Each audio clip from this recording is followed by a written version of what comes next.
Welcome back to Barely D&D, your sort of Dungeons & Dragons podcast. My name is Zach, and I'm your resident Dungeon Master here. And before we can get into today's episode, episode 78, A Better Story, we need to recap last week's episode 77, The Old Man in the Sea. The soft dance of rain and waves drummed against the poor Bet's wooden exterior, and awoke the Fungites to a dreary, calm morning on the Watchful Isle. After some brief deliberation, Craig, Gretta, Rowena, and Tello chose to investigate the odd lighthouse which had caught their eyes the day before. The group was quickly halted by a magical lock upon its poorly maintained door, for which a strange solution was found in Gretta's choice to ask if Alec himself had a key.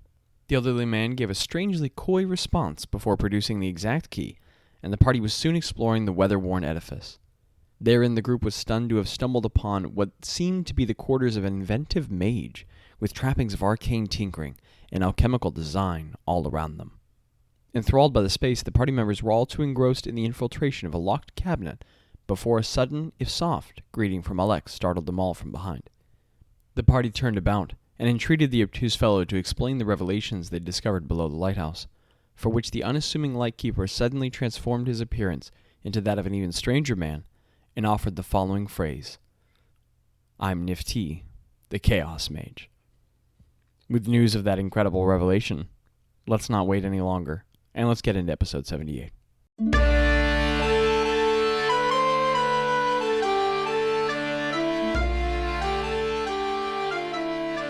Welcome back to Barely D&D, everyone. This is your favorite sort of Dungeons & Dragons podcast.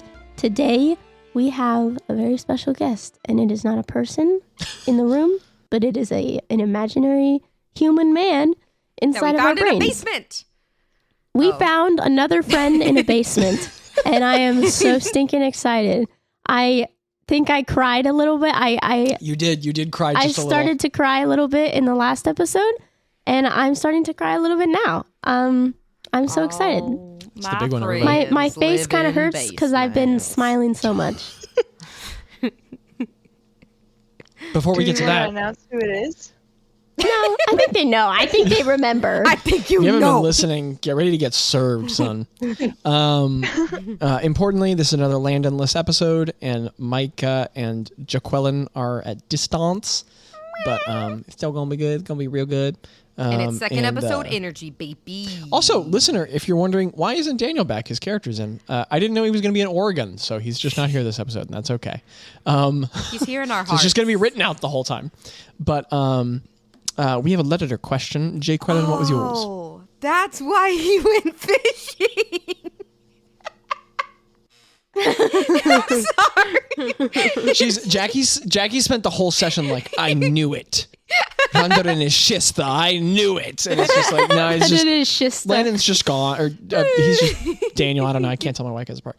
But what was your letter question, Jay Quellen? Okay, in the spirit of the chaotic mage, if your character could make any magical item in the world, but it wasn't allowed, it's not allowed to be like a practical use, okay? Like it has to be just some obscure magic item. It's not actually useful. What would they make? That's awesome. Who's the DM I NPC? have one. Oh, dang it. So hard to choose. And you can't choose Nifty because that's kind of already his thing. Yeah, I didn't think about that. What about Elantra?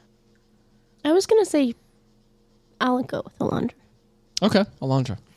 Sure. All right, let's start with McGillicuddy. Yeah, because I don't know my answer. Okay, so it was so funny because Zach complimented my geode that Aiden, or name dropping, Aiden gave to me. And I told him that he complimented it. And then he said, hey, you should make that a magic item, and it would get Craig's wife to love him again. Oh. So it's a magic item where anyone attuned to it can get Craig's wife to love them. That's so funny. Anybody in the world That's shows hilarious. up, and Catherine Dunley's like, that's my new spouse. They're like, oh no. It looks like a geode because it's a Craig. It's kind of boring on the outside, but it's really beautiful on the inside, like Craig. Is it occasionally gassy? Yeah, it does fart. That's why there's like a little hole right there. Oh, wow. I wasn't expecting that. All right. So that was Micah's very prompt, appropriate answer. Abuelita? I think it would be a piece of wood. Like, I don't know. Somebody help me with how much space this is. It's like a foot. A foot. A foot-ish. Like, couple inches. I'm not good with space. A board. Like a swing. Like something that could be a swing. Uh-huh. And then you just like put it somewhere.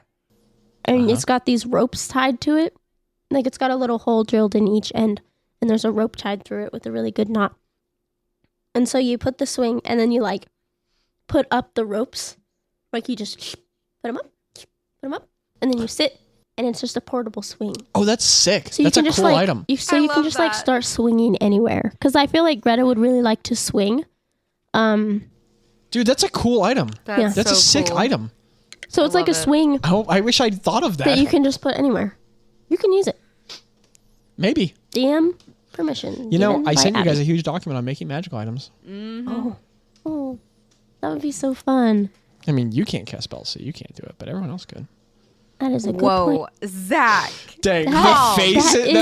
that Micah made. You are hurting. Look at Abby. It's not a big You are deal. It's not a hurting big deal. her. Greta just lost the thing that matters to her most. It's not a biggie. Yeah. She didn't lose that. Just kidding. Hey, don't worry. She didn't lose all of her features. She still has traumatized. She still has weird and kind of dirty. Rowena, what's your magic item? Go, Jackie. Go, Okay, Jackie. so it would be a little, like bejeweled, like flask-like thing. It's kind of like a flask, kind of like a and it jar. has endless like rhinestones? It's like an in-between, right?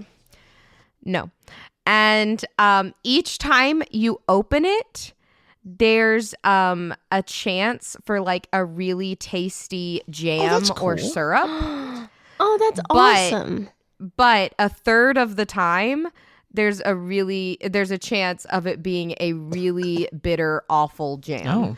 And each time you open it, it's different, so you don't ever know. Sometimes it could be honey, syrup, apricot jam, something really nice, and then a third of the time it could be Blannis jam. yeah, it could be like Vegemite, like it's awful, and you don't know until you eat it. Sorry, Australian Like there's listeners. a certain enchantment on it that you can't like smell. Oh, shout out to our Australian or listeners. anything. Like you can only when you eat it. That's crazy, dude.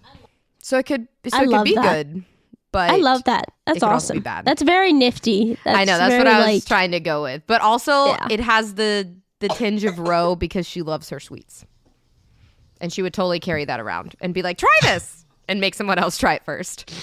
Yeah, that's so funny. Heck yeah. If Alondra had a sort of useless, you know what? It would be a little like glass prism that she could put down. And anytime she put it down on the ground, it would make 15 feet of silence around her. It would cast the silence spell, but it would also block out sending messages and everything. And she could just put it down somewhere and the whole world would not be able to communicate with her. And Wow. Do I not wonder who disturb. that's about. to everybody, she is extremely overworked all the time. When That's does she true. sleep, She just man? wants That's peace. rough. She's a real one. Because can She's a real sending one. get to you It when you has. sleep? You guys have sent to her and woken her up. Oh, Yeah. man. Yeah. So have the Wars of the Well. But yeah. Sorry. I mean, it's okay. You know, Poor Alondra. she's accepted the position, but and she doesn't need it all the time. Just every once in a while, she wished she could be like, and stop. And stop now, She's like a little please. vacuum. But anywho. All right, guys. Hey, fun Gonna guys. die. Are you ready for a session? We're with, gonna are you ready for die. a session with Nifty? I'm so excited. I'm scared.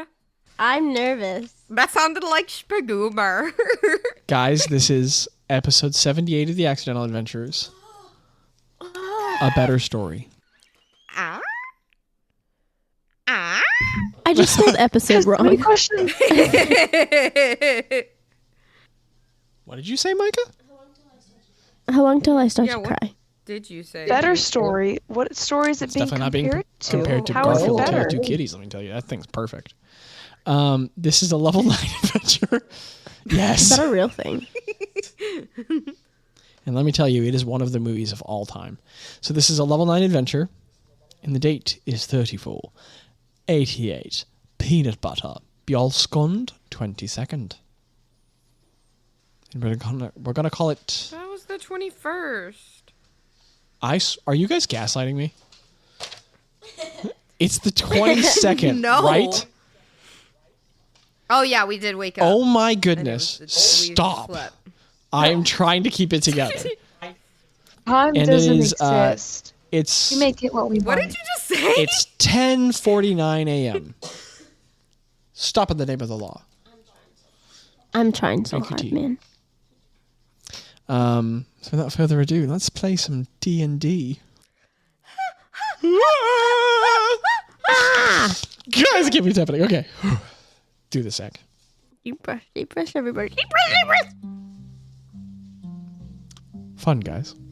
You sit in subterranean 15 by like 30 foot residence or secret lab layer of Nifty the Chaos Mage, who has just revealed himself looking incredibly plain, other than some really unkept hair and some really boring clothes. He's just barefoot at a staff at the stairs, and he has just announced his identity, and you all are standing there, and he's just. Can you say it again? What? Yeah, can you do like- the thing again? Can you like say his name? So Bro he was like, just- "Who are you?" And then And he did just the said, thing. he just said, "I'm Nifty, the Chaos Mage."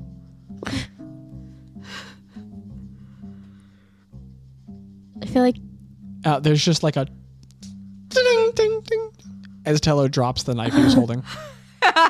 Gretta's face like just is blanched the right word? Yeah, Like just drops. stark white and just In awe. Yeah, so does Rose. and he's And just just I love your 1,000 jokes.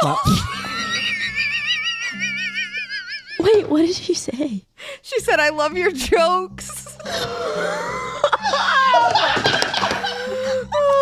All right, Micah. couldn't have I thought don't about do this better. often, and I don't do this lightly. Double inspiration. I don't do this often, and I don't do it lightly. I think that was the best first thing that could have been said. Wow, what a one-liner. I like your jokes. At that, this big smile creeps across his extremely lined face, and all the lines around his eyes reveal them to be like just 100 smile lines, and he just, "Thank you. The real work of mine that matters." I nod. Huh? And He strolls into the space, and he just I take a step back. he puts his like cane up against a wall as he's walking now, very unlike Alec. He can stand up and walk normally. He is definitely an old man, but a surprising amount of vigor in that step. And he just kind of walks across one side of the room, pulls up a wooden chair next to that metal desk, and just kind of sits down, starts twiddling his thumbs, kind of haunches his shoulders forward, and just looks at you guys, just staring at you.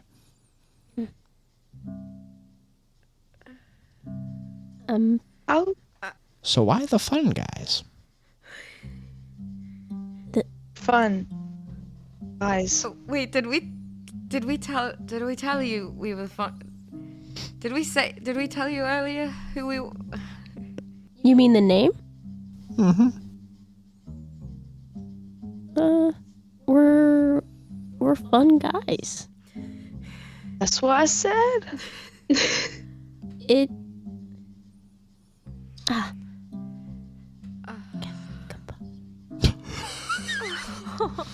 On what?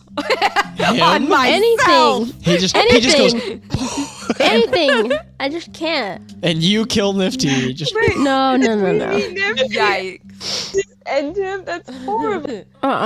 No. It's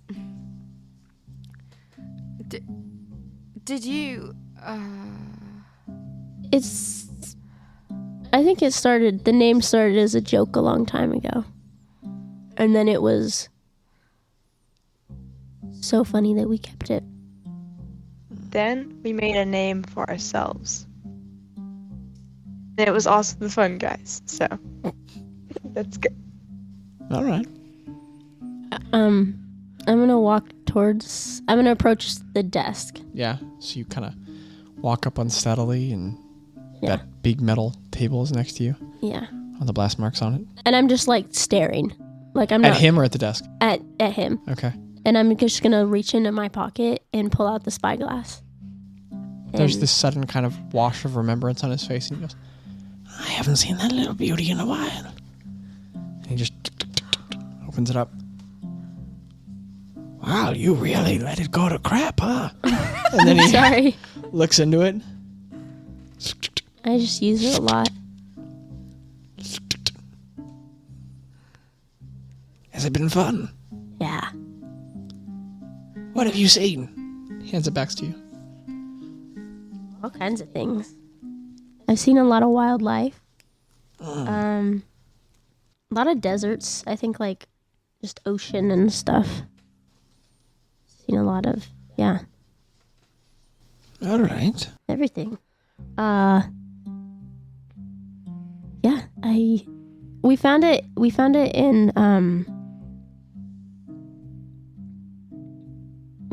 in a sea hag, on a sea hag off the coast of in Lore. Little island. Yes, you did. Gretta she does what I just starts did. for a moment, yeah. No, she like frowns and then like starts to smile. What do you mean? That's when it traded hands. That's when I started watching your little group. You're fun. I like you all. Ro What do you chokes like mean? how I just did. I haven't been able to for a while. I imagine one of you has a little amulet. Ro takes No way. her mini necklaces. You have to move 3 or 4 aside. Yeah, she's like trying to figure, and she's trying to untangle, and she holds it up, and she goes, "Sorry about that." It's all right. Try not to be tracked by the calves. Well, sure. And he's just sitting there reclining. Looks pretty relaxed, pleased with himself. Have we been entertaining? Very. Much better than the boring people in the world. I really like when you tied her to that boat. And he points at Ro. That's the one thing. Yeah. That was one of my favorites. Well, that was on prank day. Or jerk It's day. Oath's Day. Yeah. You have to honor Oath's Day. Oath's Day. Is the spyglass a divination tool? It's fun. He turns and he looks at Craig and he goes, how tall are you, son? Let me check a paper that I definitely don't have. He's gonna make Craig taller. He makes Craig 7 feet tall for no reason. Approximate. I am 4'2".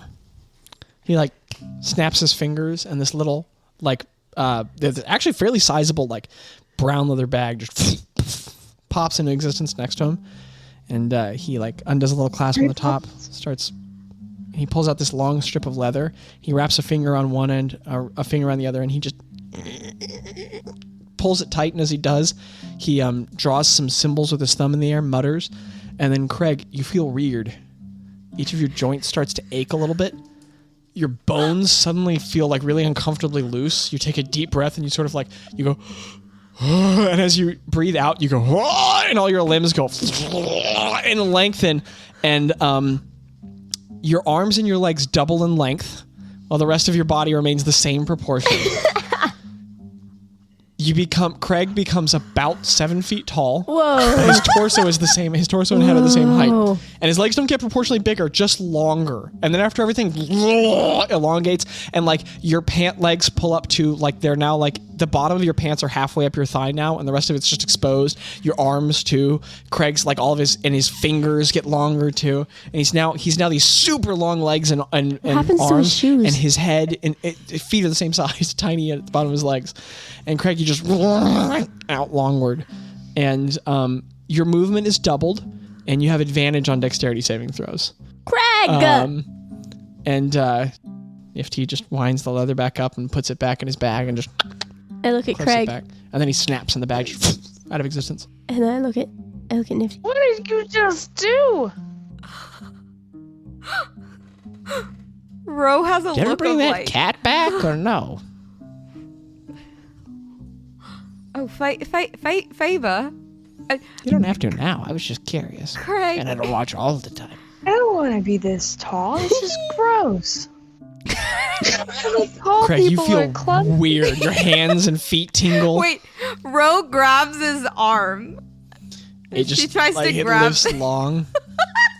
It's solid. It's not like a noodle, but it just like it's long and the whole arm lifts up. Craig, you feel weird. You know how lucky I've been to not run into tree limbs and doorways all my life? He gets a big smile on his face and he goes, "You want to be something else?" Oh, careful, Craig. Careful, Craig. Careful, Craig. No, careful, Craig. I can do short. And he snaps and mutters something, and there's this when he his magic sounds like, and there's this big of smoke where What Craig color is. is it? Craig, could you make a wisdom saving throw for me?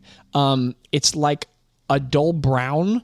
And there's like this little flourish of like all like a rainbow of colors at its base. It's like a rainbow that just turns into a big like of like baked beans brown. Got a 12. Okay.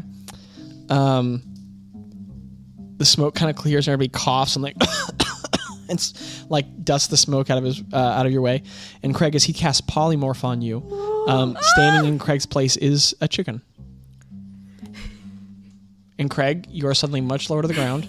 You can see in like 240 degrees around you, maybe more, and your eyes are facing either side, and you have wings, and you're definitely a chicken. I'm gonna go over and pick up Craig. It's not I like hard. run over and I pick him up. Okay. I hold him over my head and present him to Nifty. You're a chicken. I think that's your friend. Good point. I put him down.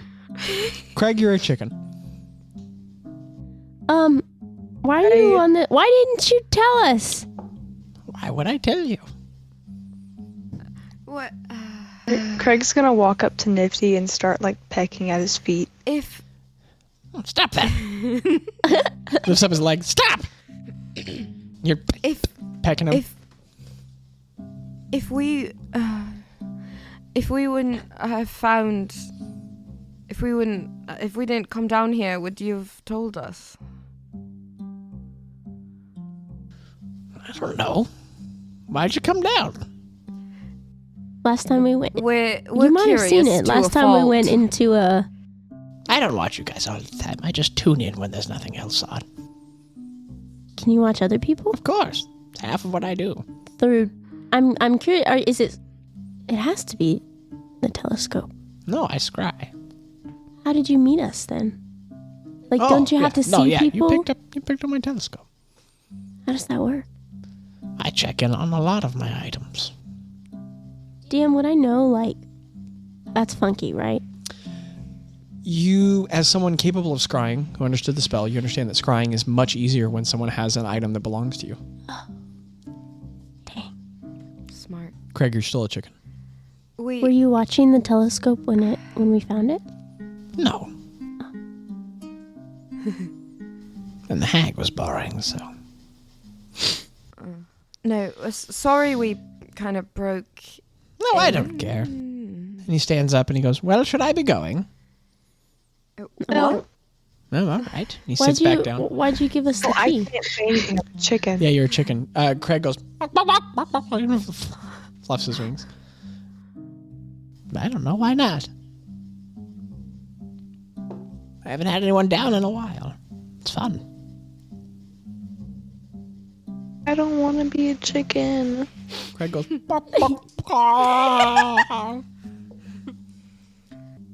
Nifty snaps and there's a and Craig's no longer a chicken.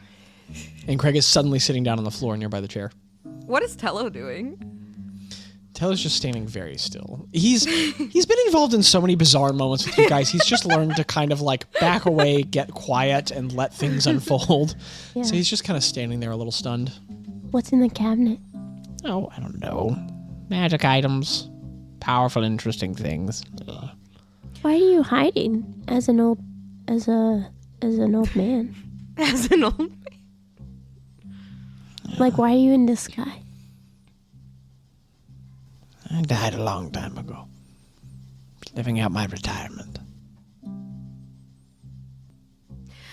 Does your friend know who you really are? Yes. He doesn't know I'm nifty, but he knows who I am. Does he know about the secret room? No. But he knows where I keep my beans, so it's about the same. Why'd you turn the lighthouse off? You all showed up. How long have you been here? Oh, I don't know, Craig. Days smear together, you know. I sort of streak. Like a little turd that misses a bucket. Just let it go. Long time. Long enough. And then he stares off for a little bit, like Alec does. Huh. Kind of chews on something that isn't in his mouth. His face is very old, but it just looks like worn.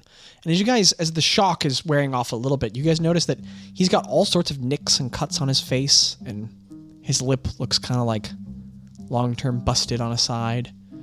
And you recognize that he's a little world-worn, like down in his hands. And okay, first of all, this finger, ring finger on the left hand, definitely like missing the last segment of that finger. One of his fingers on his right hand is skinnier than the others. And a couple of his knuckles are swollen. He's got some burn marks on one side of his arm. He just kind of stares off for a little bit. His breathing gets really kind of like level and even.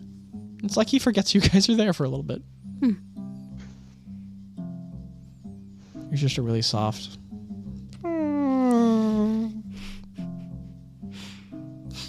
What'd you say? I don't remember. I have a question, if you don't mind me asking. You ever Sure. get What was sad your name again? Me? No. I'm Craig. Oh, okay, Craig. You didn't even like the long limbs? Didn't do it for you? No, All right. not particularly. Okay, at least you know who you are.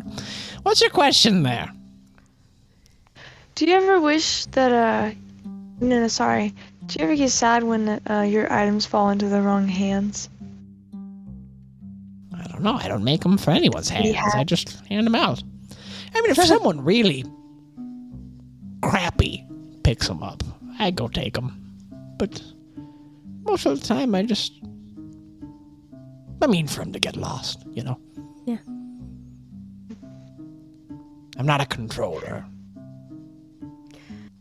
Man, I really thought there was going to be more conversation. You guys are kind of quiet. When you're all alone, you're always, like, you know, farting on each other while you're sleeping and doing weird stuff. It's kind of a letdown. Why is there no books Go ahead. the teleportation circle. It's Yep. receiving who comes here. Me. From where? Where do you go? Everywhere. I've got a couple of different ways. Sometimes I leave in a big kaboom. Other times I just sort of like, you know? Yeah. Sometimes I just sort of Who else knows you're here? No, I don't know. I guess nobody. Who's the druid that made the garden? Oh, you know him. Well, kind of. You have his stick. Yeah. No way. Hmm. Are you serious? Yeah. Wait, is it the stick that our druid has? Well, do you have a different stick I don't know about? No. You have the ones with the faces on them. I like those. Hey, I have a question as the player. Maybe I'm having a brain fart, but what garden? There's a garden behind his house. He has a garden and it's like way green. It's too green for where it is, and it's really good garden. And it's a druid planted it, and it's Okay. not Yogtana, the Mad Priest. No, it couldn't be. Okay. You can ask. Anyway, back to No, I roleplay. remember his name. Hyundin? Hyundin? Bless you. Sorry, I Yeah? was really loud. What? Is that his name? No. I mean, he had the stick for a while. But Yellow made it. Yalak Tanoth planted that garden? Yeah. He's a fun house guest. Haven't had him in a while. Do you know where he is? No. That's not the point of our relationship. That's not my relationship with anybody. Maybe you guys. Except the people that you scry on. Yeah. Why is there no books? I thought you were... And he taps his head. I don't really forget stuff. Oh, I have that. Ro, Yes, you do. And then Ro goes, sorry. He gets a big grin on his face and he goes, "You don't ever let anybody forget, do ya?" Doesn't let anyone be dirty either. That's true. That's not true, Gretta. Do you know I about told you I old could then? make you... What? You know about Both old cocked at then. once. I mean, I'm old, but you don't have to point it out. It's kind of rude. No, you know about Craig's orb. What? Okay. I mean, if you're talking about the big eldritch being at the bottom of the ocean, yeah. Yeah. Yeah, that guy. He's funny. We call him old, Call him old? Yeah. Clever. right? Yeah. Did you just... Nope. Okay. And he scratches a leg, and he goes, "Yeah, I know about him. It's a big kerfuffle in the ocean." You know about the Harkrin? Yeah, that one's a doozy. I don't know. I don't really do that anymore. Do what? I don't know. That's everybody else's bag now. Yeah. I watch my shows, I eat beans. I have some friends I go visit sometimes. You still make magic items? Of course. I'm dead, not retired.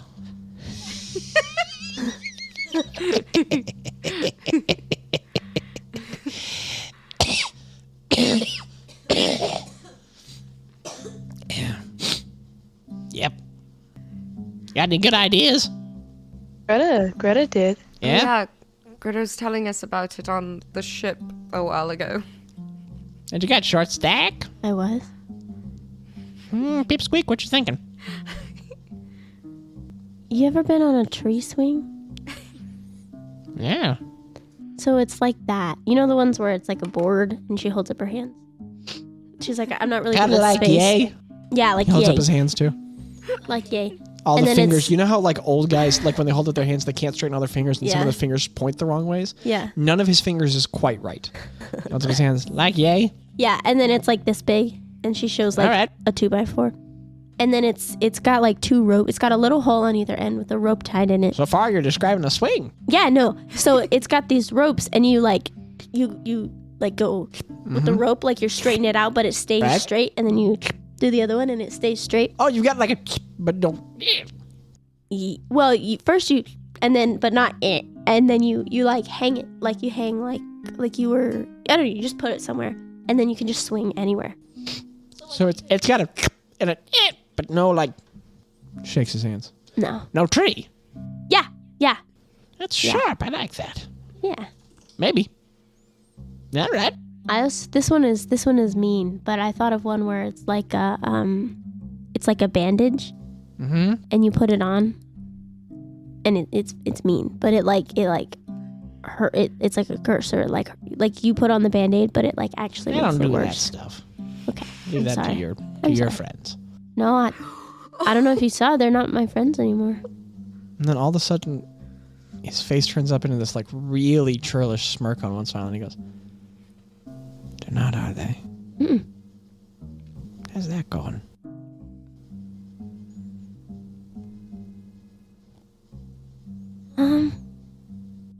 I mean, Greta, she like spaces out for a minute, and it's like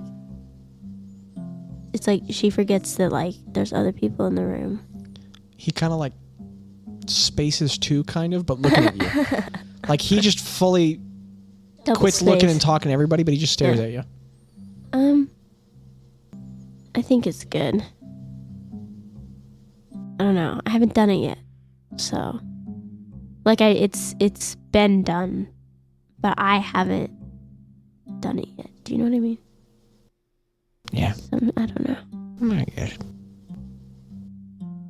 You didn't see that, did you? No. But when I checked in the next day, one of my favorite characters was different. Put it together. Huh? Hmm? Pulled together? What? Where's your druid? We don't know. Yeah, we don't know. No. I don't think he's in Yelbrun anymore. But Yelly does that. Yeah. Yelly? Yellikina? It's just a long, stupid name, so I call him Yelly. Do you know Sometimes he's kind of yelly. Do you know Kitsiegigi? Ah. I know about her. But yeah, he doesn't talk about her all the time. He either won't shut up or he doesn't want to talk about it, so I just let him do it as he does. We met her the other day. Cool. Well, when Bazz disappeared, his bees were unhappy, for lack of a better word. Okay. And I figured out I don't know, it was like a musical sequence thing, and then I realized it was magic, and we kind of accidentally opened a portal, and she came out. You're talking, Rowan, you're explaining this important detailed event, and he's kind of listening to you, and then halfway through he quits paying attention, and Craig has like had a moment of peace where he started looking somewhere else, and Nifty starts pointing at him again, and he starts muttering, and he like, some more symbols appear on his finger, and then he snaps, and he casts another spell on you, Craig. And you like feel kind of lighter in the middle, and all of a sudden you start like kind of lifting off the ground. And Willy Wonka when they're like floating. And all of a sudden, Craig, what do you do as you start to lift off the ground? And Rose halfway through this important explanation. Oh, I've done this before. Well, How do I get back down? go wherever you want. I'm in a basement. Come on, son, have some imagination. It's gonna spider crawl Go to on the the cabinet. ceiling. So, Craig, you will yourself upward, and you just right up. And this feels way faster than before. And you start trying to like crawl around on the ceiling. Your fingers and hands aren't adhering, but you go wherever you want to go. And suddenly, Craig, you realize you can fly. That's so awesome. I like to think Craig also hangs there for a moment with his mouth agape. I think he's gonna start circling people. Okay, so Craig, to be clear, you can fly fast. So Craig just starts going and circles around the room. This is incredible. He's like flying around. This is incredible. Just around the room, just. I hold my hand out for a high five. He picks you up, actually. Okay, Greta, you just like bodily off the ground and just go fleeing around the room. I drop. I let go of my hand. I mean, he's holding on to you. I'm holding go like on to this. you. Craig, make a general dexterity check. Greta is squirming and thrashing. Cool. Strength of 20. Doesn't matter. He's so strong. Okay, so that's a 19. Oh, okay, cool. Yeah, he's got you pretty well controlled. You're flopping around by your shoulder, but he's not smacking you anything. I'm gonna try and grab onto his like bicep Okay. and pull myself up. And if I can, I'm gonna wrap my legs around him and I'm gonna bite into his arm. Okay, really that's hard. weird. So, make an athletics check for me. I'm trying to like. Yeah. Oh. Okay. Ro gives a side eye to Tello. Tello's just standing there with eyes agape, like mouth agape, eyes open. What'd You get, said Greta? athletics? 9. Okay, so Greta's like kicking around, trying to climb up your arm, Craig, as you around there, and she's going with her teeth, and she's not getting anywhere. So now Greta's kind of like flopping around, and you're just, and she's just spinning around in the room. Dang, I hate this. Hello gets a little, or Nifty gets a little smile on his face. Oh my gosh. And you are just rocketing around the room with a flopping, gnashing Greta. I really need the bottom belly circus music is what I need. That's the entertainer. Oh, okay. That's not the entertainer. I started singing the entertainer. What's everybody doing? I'm thrashing. I Okay, tried. I know what you're doing. What are you doing, Craig and Ro? She's thrashing and gnashing, you know? All right, so I think I'm going to start trying to like shake her off. I'm going slower. Well, you have hold of her, so you could shake her off at any Just moment. drop me. I Okay, gotta make a dexterity saving throw. Ro is gonna try to catch Greta. Excellent. Make an athletics check, Ro. Stop It's an biting me, 8. Greta. Let go of me, Okay, Craig. Ro. What'd you get? That's all. That's an 8. Okay, beautiful. Weirdly So enough. Craig is flying around the room in circles. Greta's gnashing and thrashing. Craig lets go. She goes flying downward. Ro runs to intercept her. Completely like, Ro, you time it perfectly. And she goes flying at you. And in an instant, you're like, oh, that was a bad idea.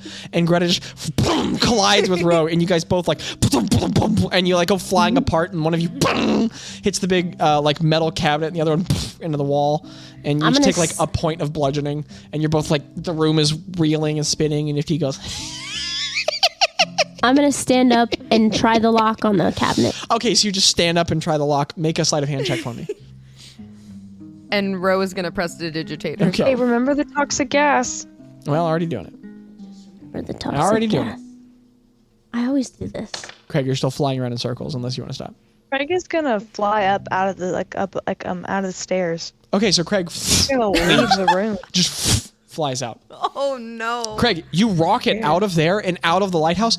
Craig, you're flying. You're freaking flying. You're flying in the sky around the island. The wind just starts rocketing past your like mostly bald head with like hair growing in. Suddenly the rain as you fly out has mostly cleared up and you are flying through like golden clouds and rain falling down around you. Yes, Craig. Do you know how when you're in like a river and there's like fish around you, like try and catch fish? Mm-hmm. He's gonna do that with birds. Whoa. He's gonna try and catch birds. That's you reach out and you grab at the birds that aren't there and you fly in different directions and there aren't birds in the sky right now because it's been raining and you're in the middle of the ocean. See them. But Craig, you are swimming through the sky at almost any speed you want, completely He's free. gonna water walk. Okay, so Craig, Whoa. you just slide down to the edge of the ocean and you start Dude, that's Running so like walking across the sick. waves. And then one Tanya. of the waves just completely smashes into you and you're soaking wet. Like Ponyo. Okay, what'd you get, Greba? Well, I got a 9, which would be an 11. But then I used my inspiration, and then I got a 9, which would be an 11. All right. That's funny. Okay. Oh my god, I'm gonna die. I'm gonna die. You take Wizards don't have healing So- spells. Nifty's here to save as you. So Greta, you go across the ground. You bang into the metal cabinet. You stand up abruptly with like one bruised eye, your hair all askew. You reach out, take out like a couple little metal instruments No. from your belt, stick them into the lock. Go, yeah. I mean, you definitely try to open it. No, I didn't like. I wasn't gonna pick it. I was just gonna like. Okay, so after smashing into the cabinet, you stand up with one bruised eye, your hair all askew. I take You it with reach- both hands and kind of like. Okay, you reach up on the lock, and then there's just this of green gas that like springs around your head, and you go, and all these varicose veins come out on your face. You stumble backward, fall over, and you take 19 points of poison damage. And then Greta stands up, coughing up all this green smoke, and like just the veins go back down, but you're like your lips are kind of like burnt and your eyes sting and you're like blinking hard, and Teller's just standing there, his mouth still agape. Ro, you're standing low in the room. Nifty has this kind of wide smile across his face. Craig's gone flying through the sky, rocking around in circles. I'm gonna and I'm gonna like walk across the room, like kind of heater. I'm gonna put my hand on the table, and I'm gonna look at Nifty and say, Sir, I wish I could say that we don't always behave like this, but you have been spying on us, so you know that this is what I was hoping for. You guys don't disappoint. You really are the fun guys. We are the fun guys. I wonder how your friend is doing. What are you doing, Craig? Ro goes, better. When he says you really are the fun guys. Arnard. What are you doing, Craig? Arnard, clear. Clear. So he just got done with the water. He's like, that's not for me. So now he's running through clouds, trying to make Craig, cloud angels. you walk across the water, and then you decide to go up, and then the water just moves away from you, and and you rocket upward through the air. I think at 120 feet around, but I could be wrong. So you just, you are just, and the skin on your face pulls to the sides, like tears are coming out of your eyes. You're just with your cheeks, and you just upward through the air, and you go flying up toward the clouds, up. You look down, okay, and the island is just getting smaller and smaller and smaller, and the waves are becoming small, and you can see out in the distance. You go up, and then eventually you breach through cloud, and it just feels like moisture. And you are like, you move up past the storm, and you stand. You know, I almost want to describe it, but how can anyone describe the beauty of the clouds? I mean, you've been in an airplane and looked out the window. You enter a different world. The atmosphere above you is a pale topaz, turning into an infinite indigo.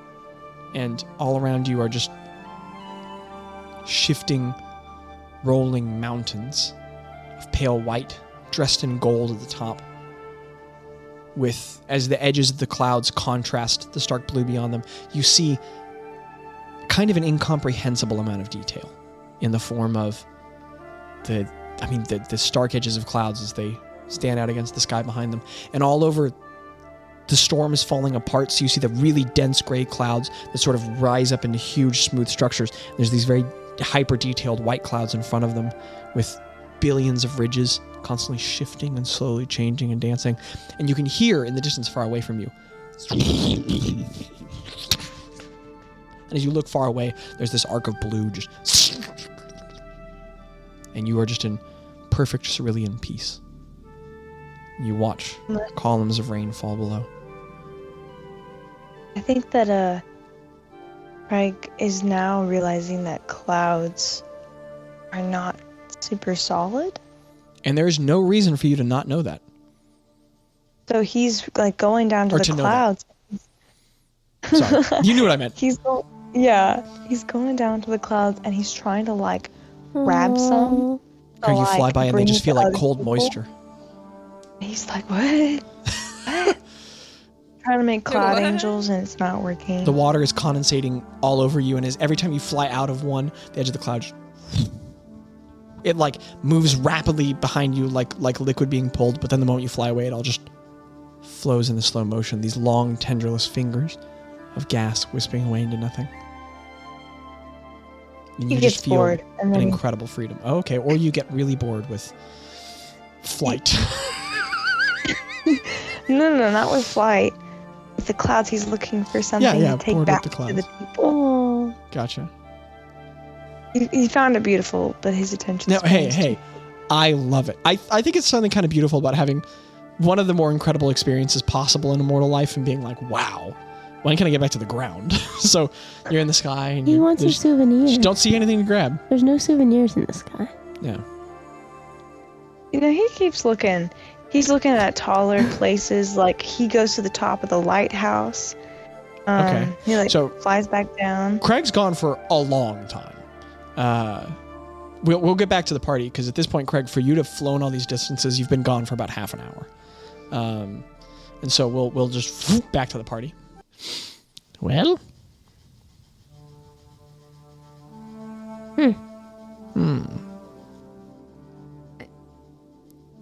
Gretta, are you? Yeah. You good? No, I have a little bit of a headache. You go, you good? And Gretta's got this huge black eye, and her skin's like pulled all wrong on her face. I've been through worse, you know. Yeah. Do you need me to? Maybe later. And Nifty just keeps getting this really big smile looking at each of you guys. Did you create this island? No. Or has it always I been can't yours? make an island. Come on. I just do like a little bit of poof puff, you know. Did you build the tower? I had a friend do it. Who built it?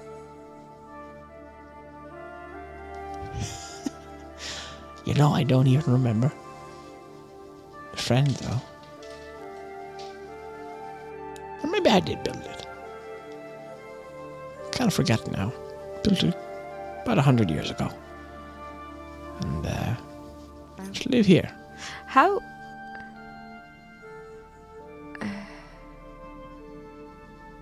Spit it out, honey. How old are you? Oh, shoot. You know, you really lose track. What year is it?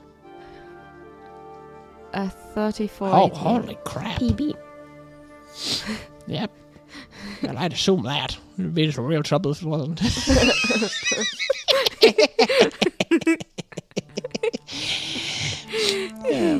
I don't know. More than 5. More than 5? 100. How much? Whoa. 500? But I don't know. It gets a little fuzzy. Are you being serious? I don't strike you as a serious person. I'm 247. Wow, you're old as dirt. Right. That's crazy. So am I. Yeah. Don't really know how to stop it anymore. Stop what? I should have died a long time ago. Just keep on living. You don't know how to stop death? Or I've been ready to die for a long time. Just keep sticking around. You know where Chaskinen is? DM, what was the word? Chaskinen. You're not familiar, Greta? Those row? I'm Nope, not neither of familiar? you's familiar.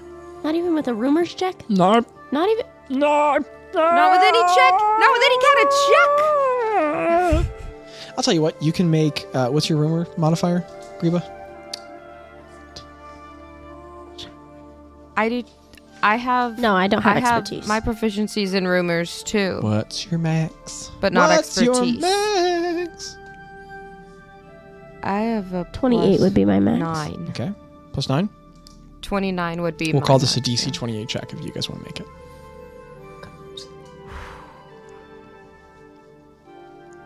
Wish Craig, I- do you try to make your way back to the island? I thought you said row. Craig, do you try to make your way back to the island?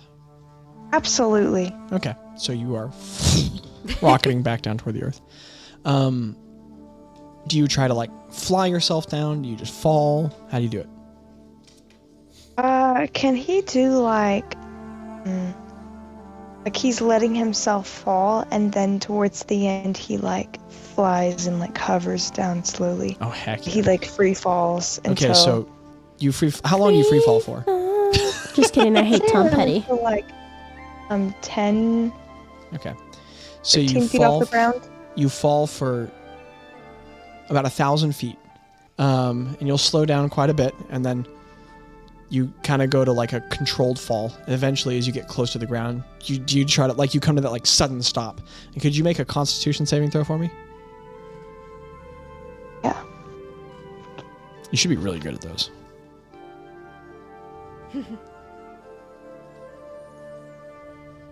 That's 14. And Okay. I think that this is like probably the 8th time I've rolled a 10. I'm so sorry, bud.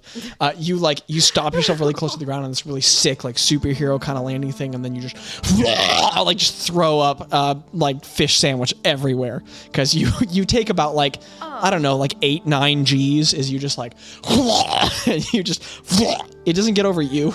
You just the rocks below on the island, but nobody sees it. That's good. He'll like you- he's like, because Ro can deal with that later. And you down onto the stone.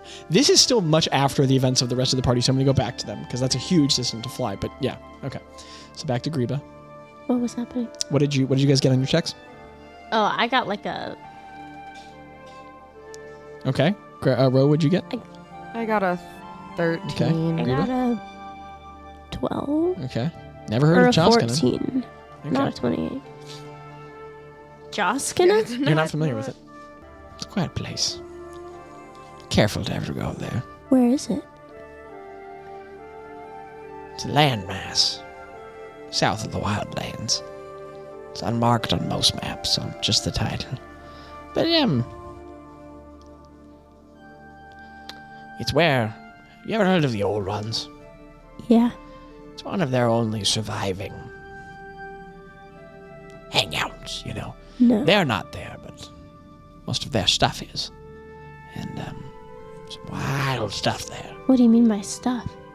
You know, things, doodads, wobble bobbles, belongings. And they lived at a level of you know, that we never really achieved. We found incredible things there. Who's we? Me and the rest of the Manibus Arcanum. Huh? Back in the day. I used to be one of the 5 back when there were 5. Damn, how many are there now? There's 4, right? Hyundine was one of us. So I guess it was his stick. You could say that. I think you met my student, Alondra. And then... Huh? Then... Volgan was my buddy. She's still around. Oh, I love Wow. her. She's a hoot, isn't she?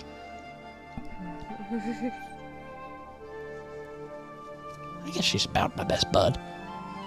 Then, Hyundine's dead now. Yeah, but, we went exploring there for a while. Found some incredible things, learned some important stuff, but there's stuff there I don't think any of us were really ready for. Thought we were. And, you know what chronomancy is? Yeah. You do. Say it again? Chronomancy. Necromance? Chronomancy. Yeah. You do? Like it starts with an N, right? Like your name. No. And he gets up and Oh. he holds up his hand and that staff from the other side of the room just flies to his hand, that like rocking cane. And he walks over and he starts drawing in some of the dirt on the floor. And he draws 8 circles. And he starts drawing out the symbols for the schools of magic as you guys know them. Abjuration, conjuration, enchantment. And he just keeps going around, until there's all 8 schools. And then he says, 8 schools of magic, right? Uh-huh. And he really burps a little bit. And then he gets back to what he's talking about. And he goes, Wrong. There's 8 schools of magic. But magic is like Magic's like an alphabet. These are the 8 languages of magic we know. But it doesn't mean there aren't more. We just don't know how to speak them. You all know what deep magic is. Yeah. I know that. Only a handful in the world. Be careful with that information. Got about everybody killed a long time ago, but deep magic is real magic. It's pure magic. Magic is fundamental. he waves his staff around the room and he says, Everything is magic. Solid stuff, like walls and guts and beans. Even like air, farts, water, wine, pee. It's all just magic. It got stuck. he does that with his fingers about 12 times. That's just one. It's just magic like the magic's going like woo, right, and then it went. And you stand still for a second. It's like that. Us walking, talking, breathing, speaking people. We've learned how to take the kinds of magic and how to necromant with them, or conjure, or transmute. But that's just one way to focus it. Deep magic can be anything.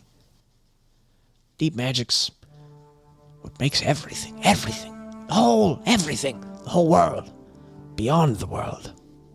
It's all just deep magic, pulled, written in different ways. Shaped different, you know?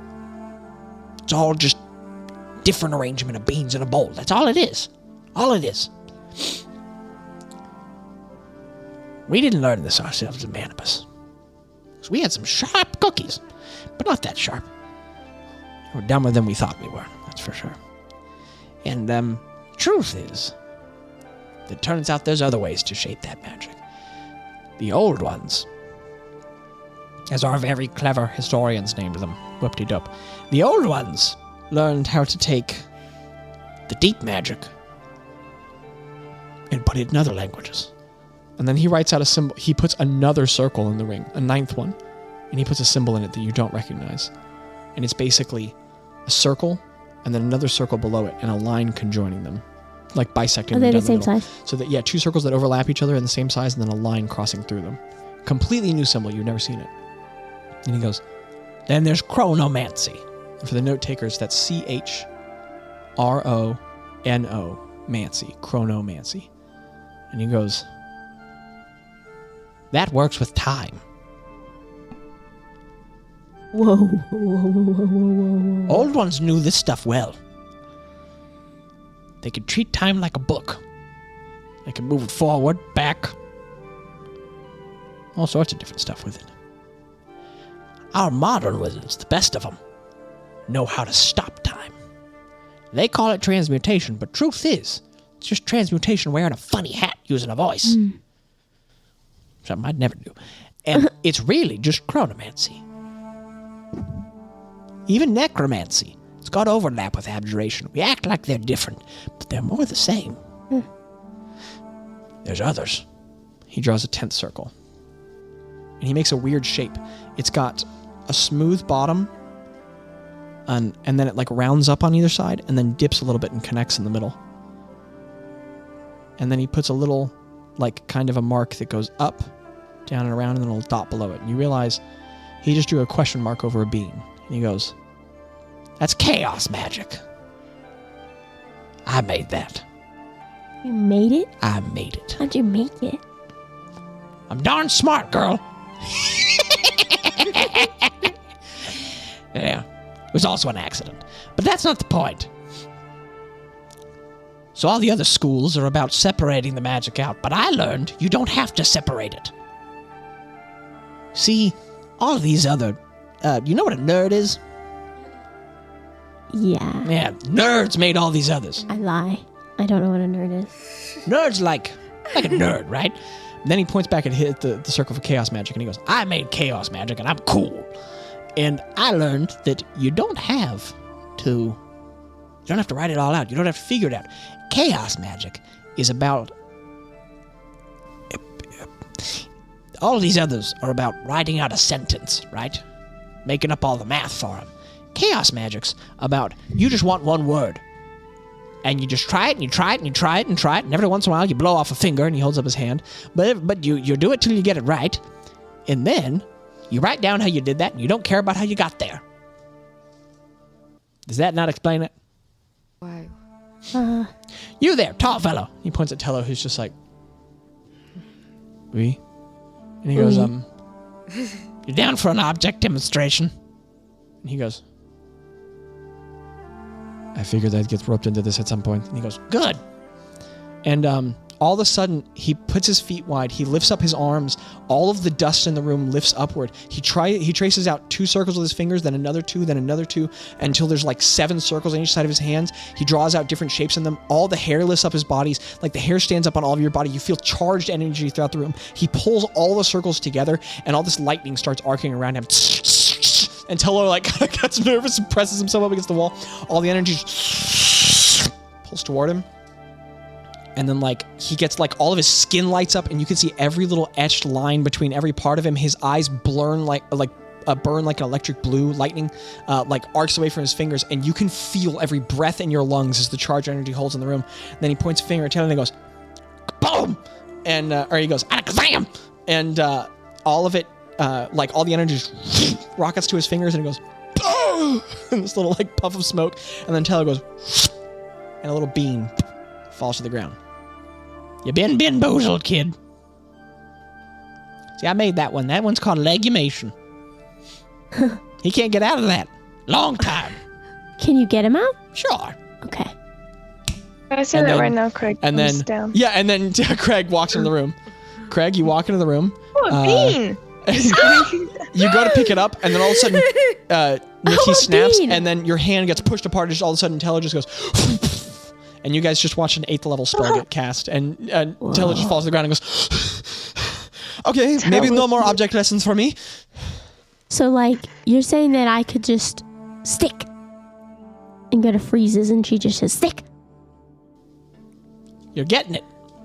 I mean, you don't know how to do any of it, but essentially, yeah. But you said that you don't have to know how to do it. No, I know how to do it. I'm not stupid. You know how to do it, but it's just not written down anywhere. No, you're missing the point. Look, I don't care how I got there. Well, I know how I got there. I don't plan it out. Chaos magic's just not happened. about ordering it. Stick. I mess with it till I get it right, and then I remember how I did it. You must have a good memory. I do. That's awesome. We all thought we were the greatest casters to ever live. Then we realized we weren't, but in this age, Yeah. I've got all sorts of crap like that. It's fun, but I'll figure it out. No books? Well, maybe a couple, but they're not here. It'd be too easy. Yeah. I know Craig has one of them. Do you, Craig? And he kind of gets a big smile on his face, looks at you. The joke book. I Craig. have. The joke book. Or the joke roll. Wasn't it a tome? I have the jokes. The joke scroll. Oh, better, more important. Yep. Amen. So anyway, there's all those. Then he draws an 11th circle, and he draws 3 concentric circles, or 3 circles that overlap over each other trinarily, and then one in the middle, and then one tiny one in the middle. And you all recognize the symbol of the Maker. Then he goes, Then there's creation magic. This one focuses deep magic, but it uses it most directly. It's deep magic most fundamentally utilized. And the truth is, there's even more. I don't know them all. I met someone once in the Astral Sea from somewhere else, and they knew somebody who knew somebody called Dunamancy. Don't even know what it is. Dunamancy? Mm-hmm. Don't even know what it is. The point being, it goes on and on. I don't know if there's 8. There might be 33, 47. Who knows? But that's a sort of skinny of it. sit back down. I have a question. Yeah. You think that there's any hope for me to do magic one day? Craig, he gets this. I'd like to second that. He gets this really big smile on his face, I'll have what he's having. and he goes, Sure. You want to cast my magic? Yeah. All right.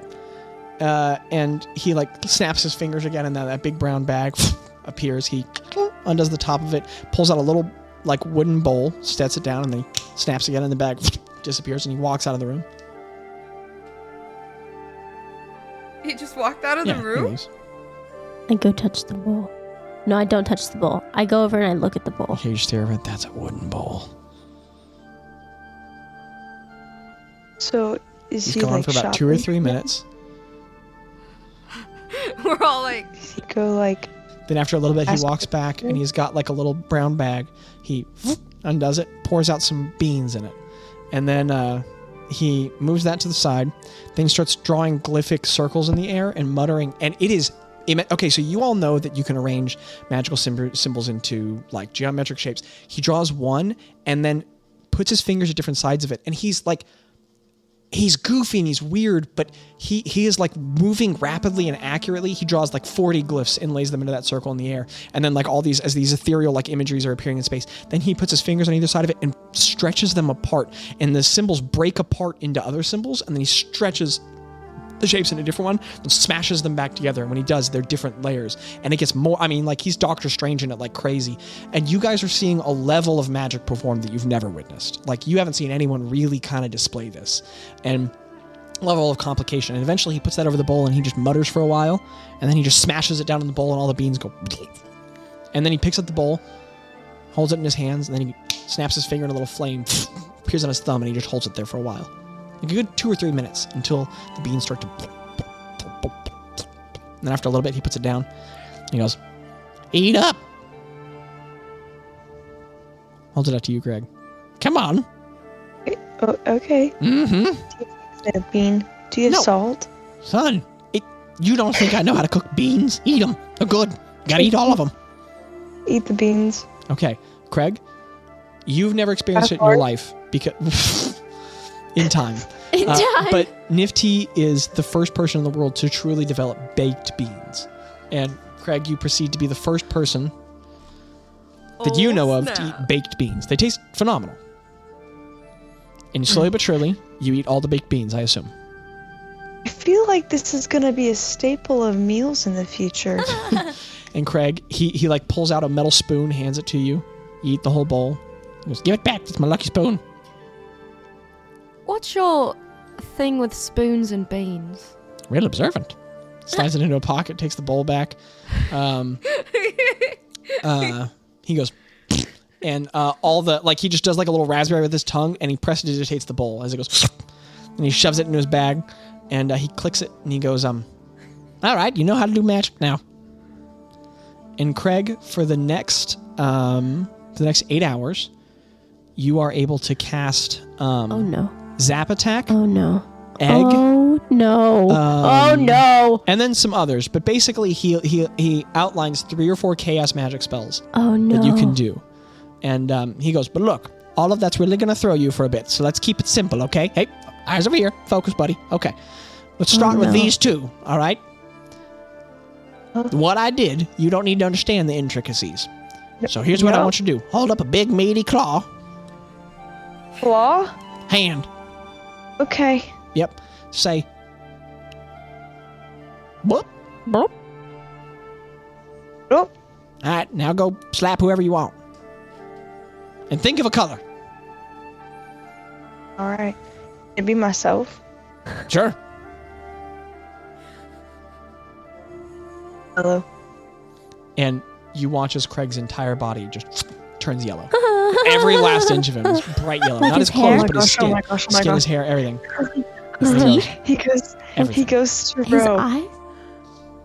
Different Goes to shades row. of yellow, but all yellow. Craig, I'm already a color.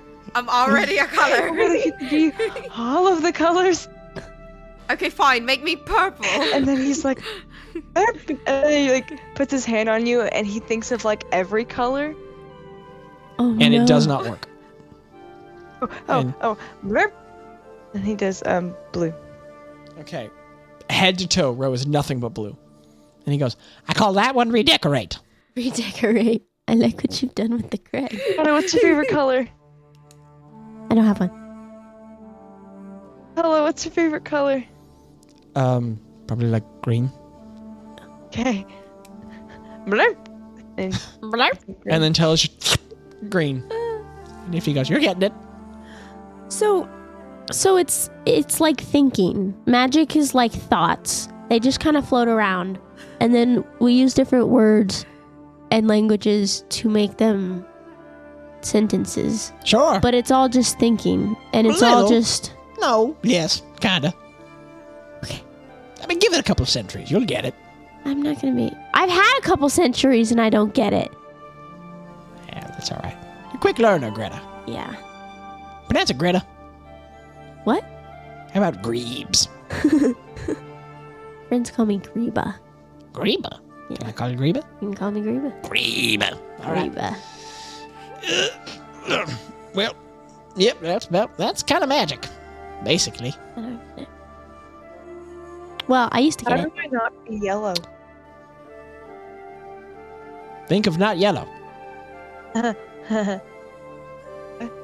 do I be my color? Oh, man. So anyway, Chaskinen. The old one's there, and Craig, you're just left there standing there, just bright yellow. And he goes, so when we went to Chaskinen, we found all sorts of information. To be honest, half of what we know about the modern... Yeah, Craig lifts up a hand. He thinks of tan. Okay, Craig's whole body is tan. Every last inch of him. And honestly, it's far and away the most unsettling. He moves into uncanny valley territory because all of him is the color of skin, but all of him. And he it's opens not quite his mouth and it's just tan. everything. And they're all different shades of human skin, but none of them are Craig's correct shade. And it's very unsettling. His hair is skin color. His eyes are skin color. His teeth, his nails, his tongue. It's really unsettling. I hate that. Can Ro try to Ro tries to prestidigitate it off of her. Absolutely does not work. Boop. So as Craig's unlocking just like a creepy pasta horror in the background, Nifty continues and he goes, half of what we understand in the modern age is based off of what we learned about the old ones. Again, really crappy name. But What would you rename them if you could? I don't know, something better. Old farts at the least. But, so, maybe like ancient people. No, just old ones. Didn't try hard. Anyway, they had chronomancy was a staple over there. Real complicated. Not a simple school. And only the better ones could really do it well. But we stumbled on some things we didn't understand. And a couple of us accidentally turned ourselves a little ageless with the device over there. Thought it was valuable at first, but turns out to be a bit of a curse. He also died a while back, and I think getting brought back made it worse. I don't know, I don't really understand it. How did you die?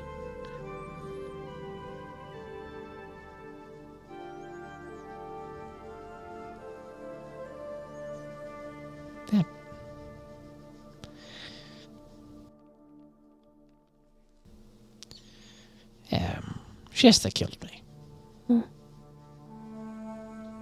Yeah.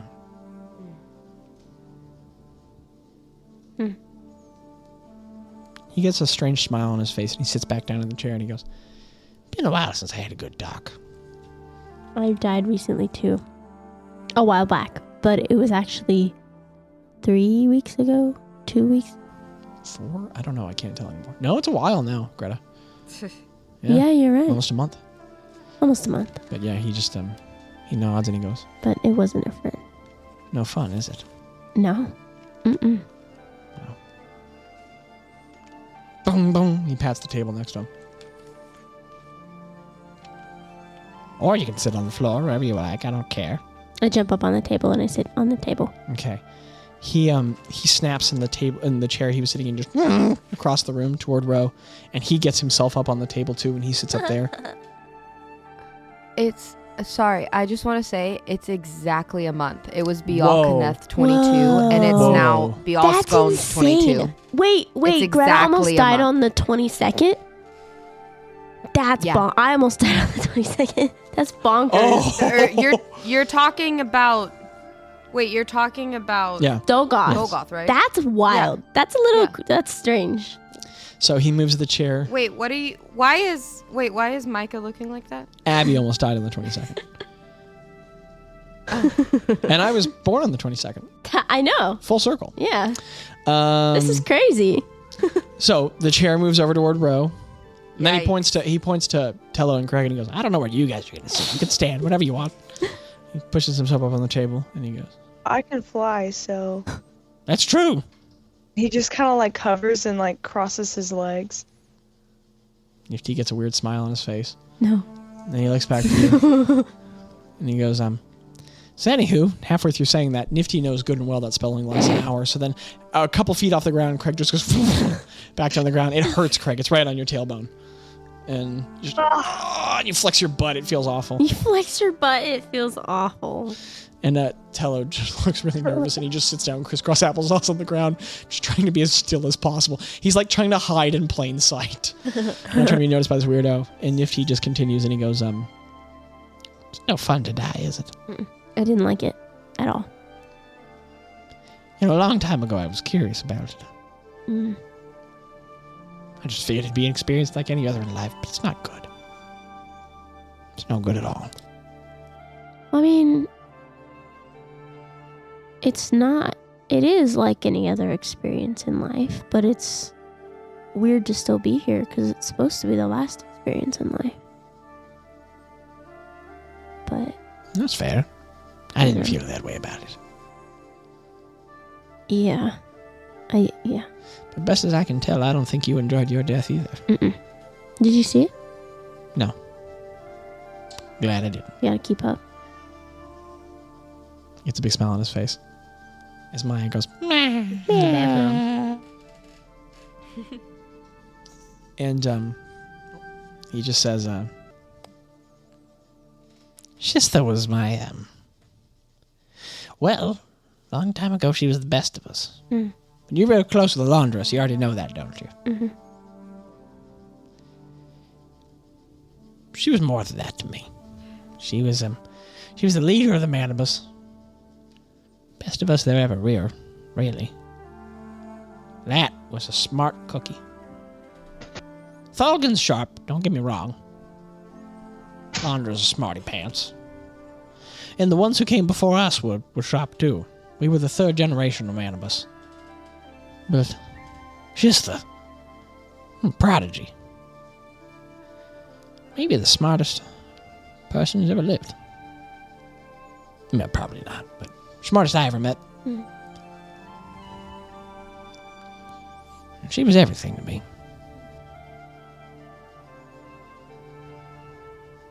We never had a ceremony, but we were basically married, you know.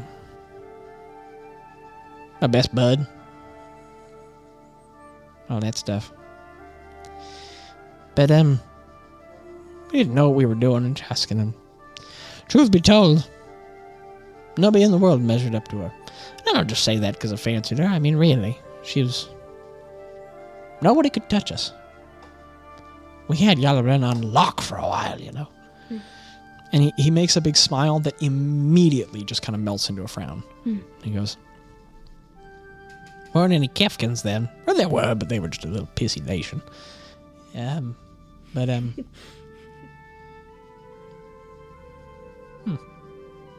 kind of furrows his brow, looks surprised by something for a second, then he keeps talking. And he goes,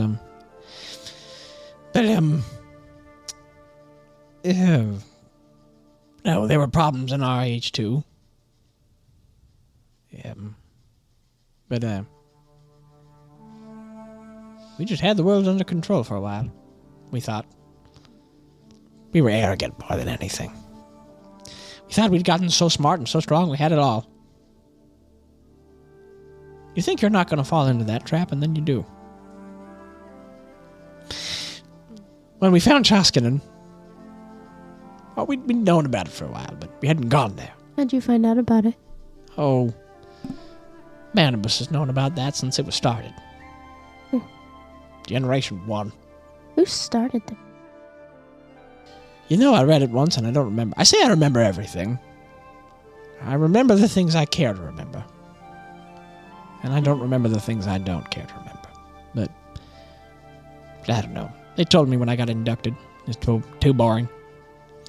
But, some old fart. I guess in 1263. Maybe later. Sometime in the 12s, I think. It was the 22s. That math doesn't add up. Anywho. Chaskinen changed the world. Because it was the world before. The old ones used to have civilizations all over. They got in a big tussle a long time ago over the deep magic. Called the Hatefall. I imagine you all have learned about that too. Yeah. And, point is, when we got to Chaskinen, we were able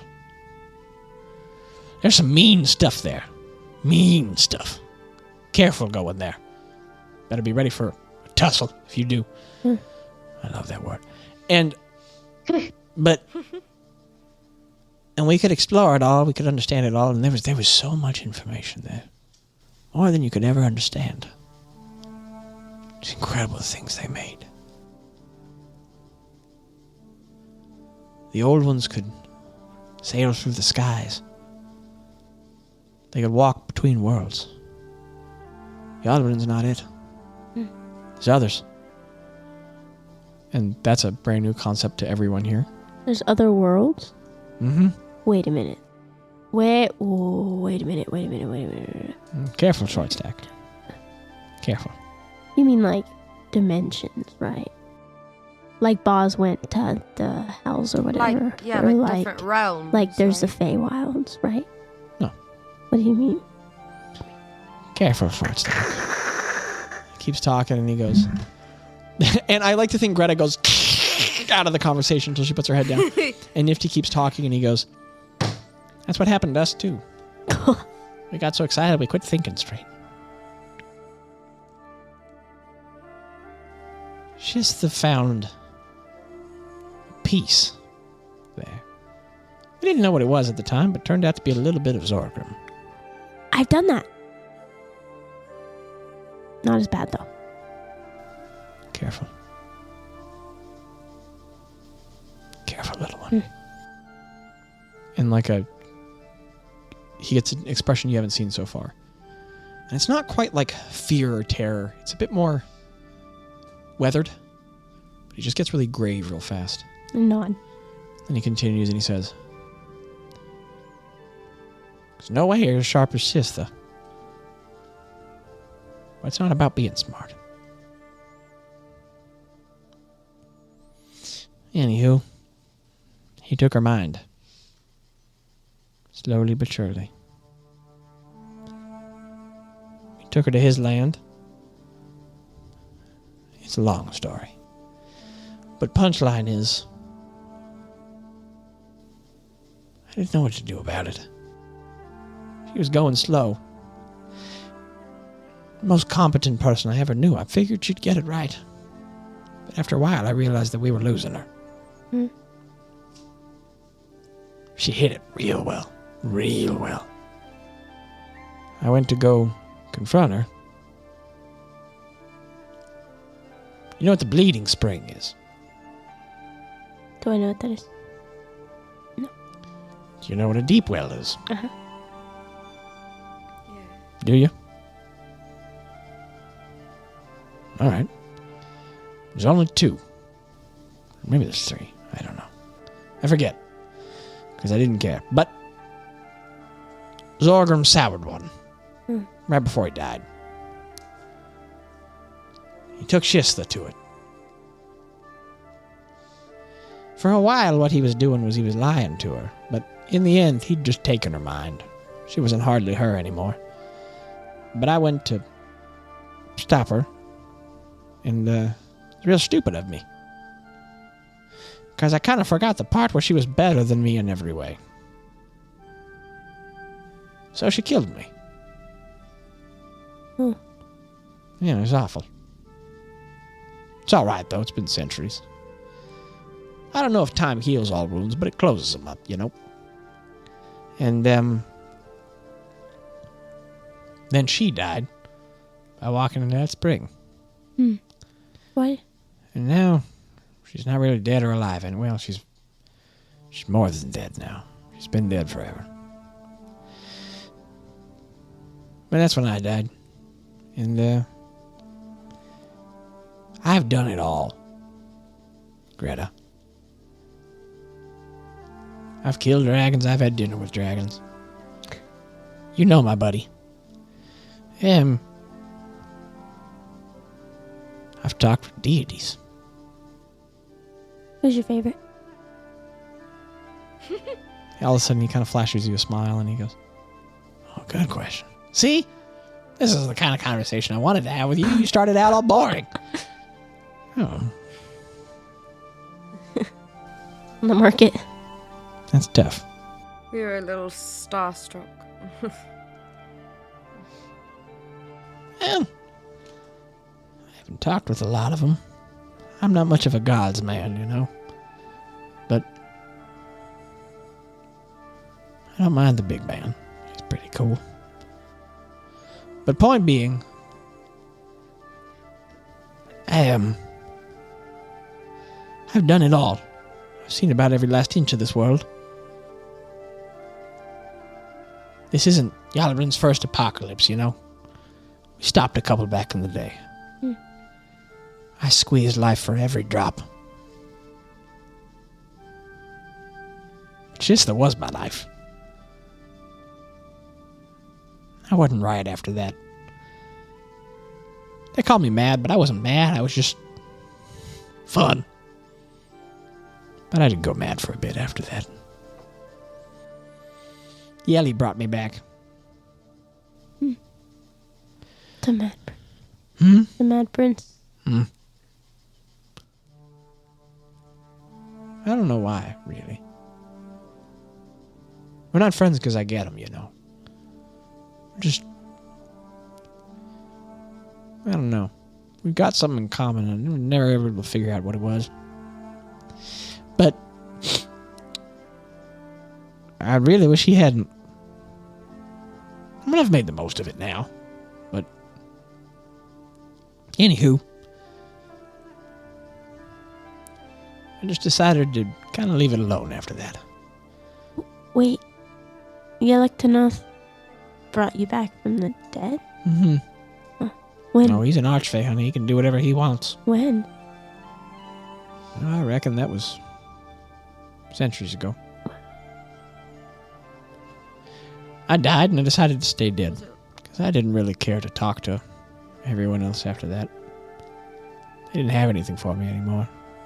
But really, I didn't have anything for them. Don't tell them. Please. Don't tell who. Thalgan and Landra. Yeah. They'd want to talk to me, but their friend's been dead. I wouldn't have what they're looking for anymore. What are they looking for?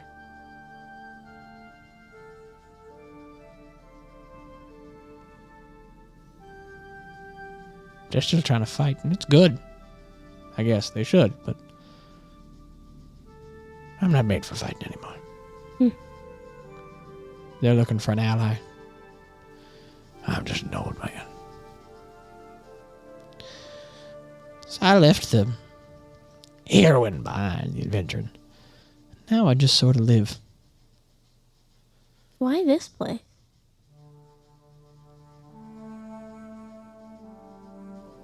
He gets a kind of knowing smile. 50. What? What was your name again? It's Craig. Alright. Man, I can't imagine what that experience was like. No, it's alright. It was the hardest part, and I don't mean to bring up old wounds. Spit it out. Was the hardest part her changing and almost betraying you, or was it living without her? It's been the worst part of it. It's a good question.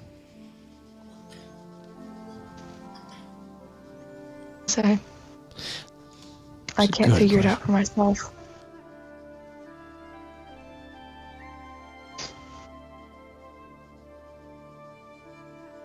I was realizing she was gone.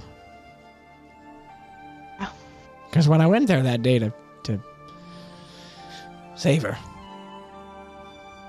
I thought that was when I was going to lose her. Truth be told, I knew I was gonna. There's no chance in beating her. She's better than the rest of us put together. But when I got there, I realized she was already gone. I was lying to myself. That was the worst moment. So why did you continue to go through with the fighting with her, and if you knew that she was already gone. What would you do? The same thing you did. Mm-hmm. Yeah, it makes sense. And I was ready to give up for a long time after that. But truth is, I learned that it'd be a lie to run away. You know? Mm. You're alive, you're alive. I heard a really stuffy old fart once say that, to be or not to be. But I don't think that's the question. You're already here. What are you gonna do, you know? I think I heard about that one. Shakespeare. Gesundheit. But point being, and just for a long time I was woe is me, and woe was me. That's fair. But I just realized, and he bursts in talking like that. He keeps going and he says, I realized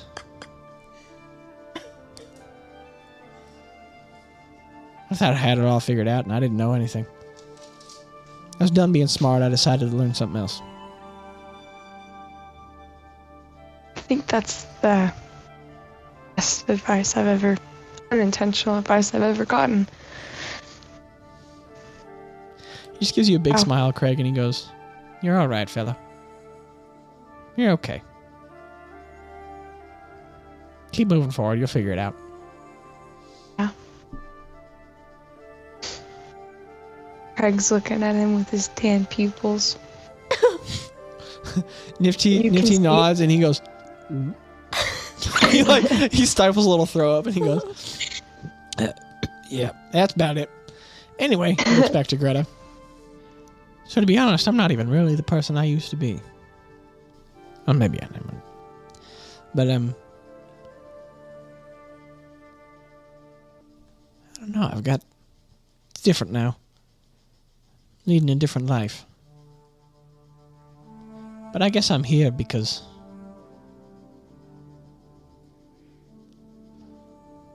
Rondram,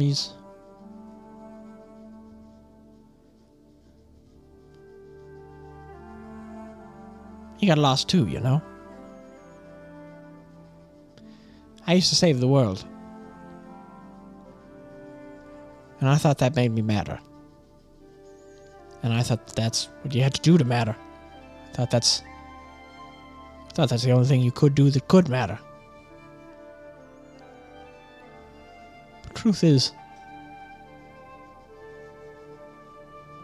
that's just pride, I guess. But maybe stupidity is the better word. Maybe it's just a little dash of the stupid. Or the stupids. And really, I think I'm doing as much good as I ever was.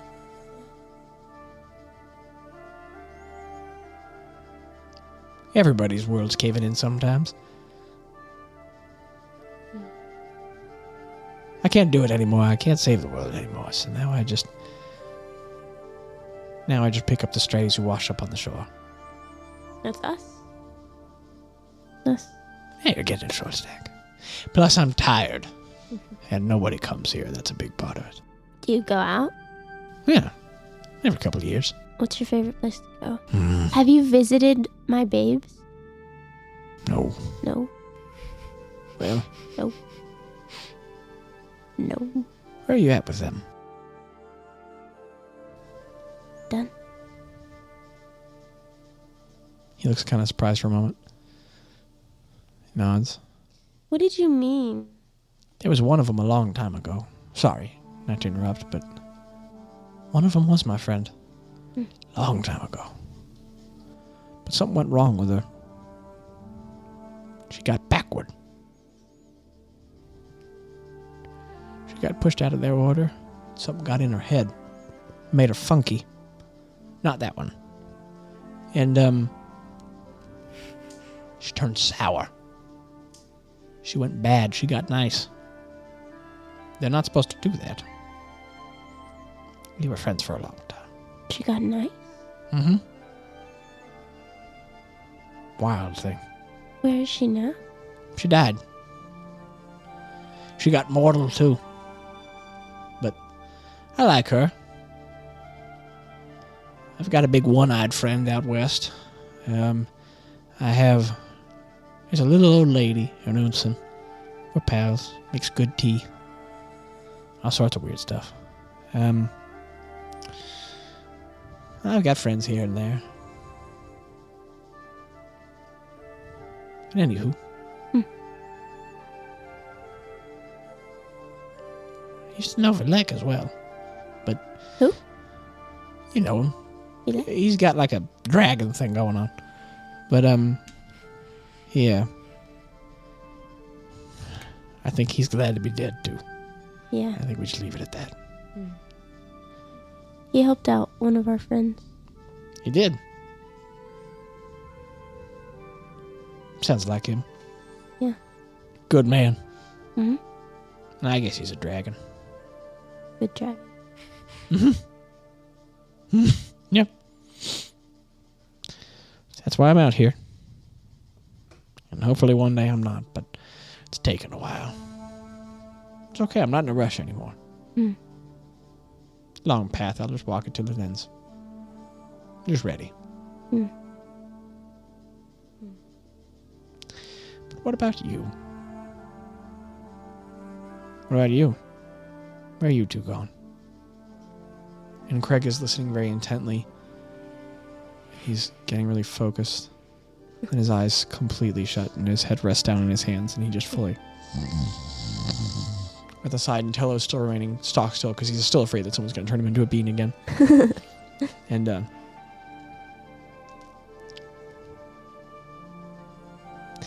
well, you don't have to know. I guess nobody knows. I'm just following these guys for now. It's not a bad way to do it.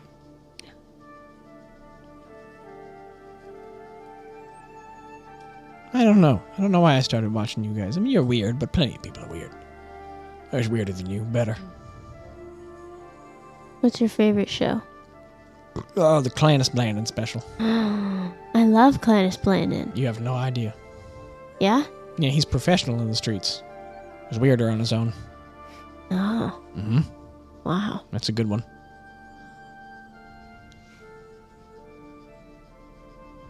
But... Which one of your items does he have? Oh, no, I just watch him. Oh. Okay. I'm real powerful. Okay. It's not a brag. Yeah. Kind of stupid, honestly, but it's true. Yeah. He just looks a little melancholy again. But,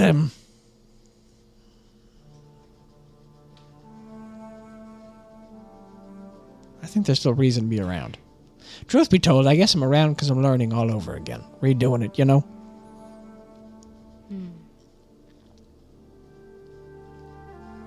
Learning that I never really understood much in the first place. I was a legend. I was one of the Manibus. And I don't think I'd accomplished a darn thing. I think the world would beg to differ. Yeah, but the world's wrong a lot, Bard. Just because everybody's saying it doesn't mean it's true. Sorry, don't mean to be harsh, but I just mean that... No, you're not wrong. Immortal figure in history. And I half wish I'd never lived that life. I mean, all the people who didn't die, that was good. And I don't mean to make it too sour. It was a lot of fun. I saw the wildest stuff. I don't regret that. But... no, I was arrogant. And selfish. I'm just learning the important stuff now. Honestly, I think I'm going somewhere. And I think all that's left is I'm just getting ready to go there. You know?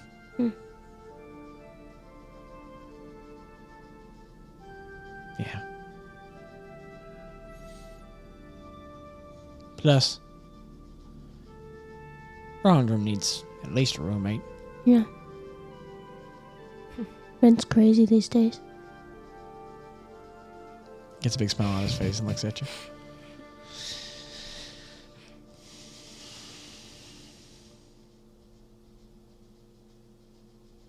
Come on.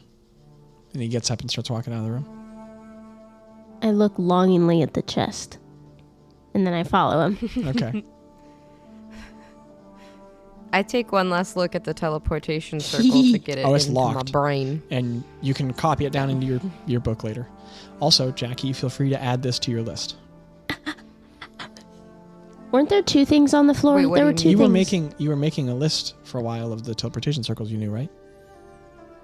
Oh, yes, Yeah, yes, so- yes. I was like, wait, which Feel free to add list? Because I got a lot Feel of free to add this them. to your list. There but- were 2 things on the floor, right? The other one's not a teleportation circle. Did she get that though? I mean, she has a perfect memory for a month. Okay. He walks out. As you look at the circle and you start to walk out, Teller just motions to you and he goes, "I'm going to stay here." He's just kind of worried. Wait, Teller, you can't just I stay don't down want to there. be a bean. Well, I'll make sure. Somebody needs to you're watch not out a bean after again, Greg. Teller. Go. Okay. Sorry. Practice. Ro, It's you fall practice. after. Yeah. He has to watch it. Yeah. So he Practice. he walks with a considerable spring in his step now, all the way kind of toward the edge of the island. Oh, whoa.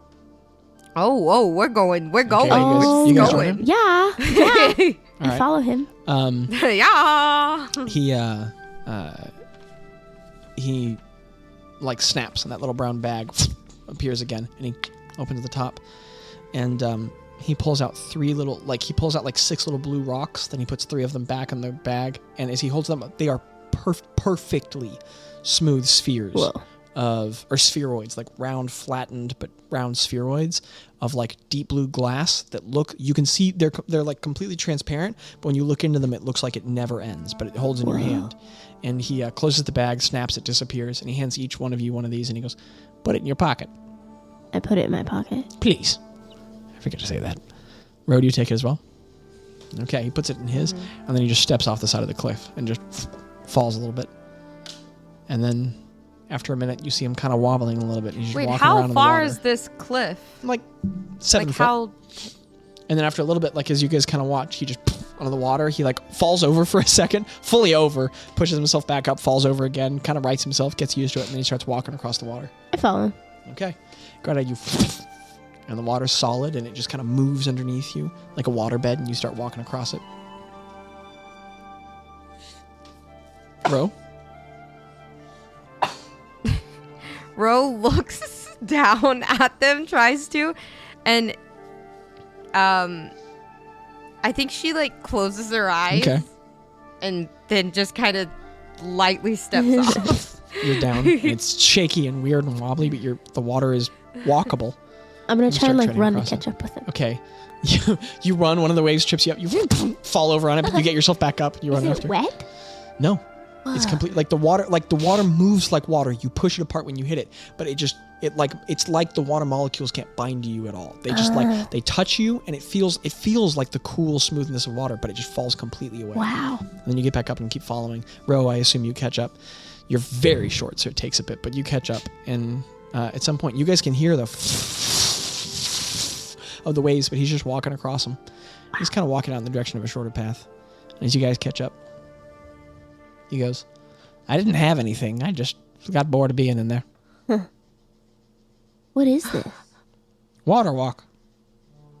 Huh. A good one. Oh, yeah, we kind of did that one time. But it wasn't like this. Well, It's nice. anything else on your mind, shorties? You think I'll cast again? You think I'll cast again? Good question. You want to? Yeah. Then yeah. Yeah. Well, are you going to do it?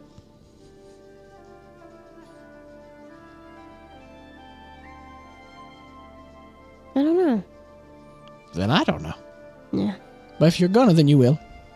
That makes sense. You're sharp, Greta. Yeah. If you want to, you will. You want to go back to the gods? If you want, I could teach you. But if you don't want that, there's plenty of deities. I don't know. I don't know any of them. Just because you get bit by a dog doesn't mean you have to quit petting puppies.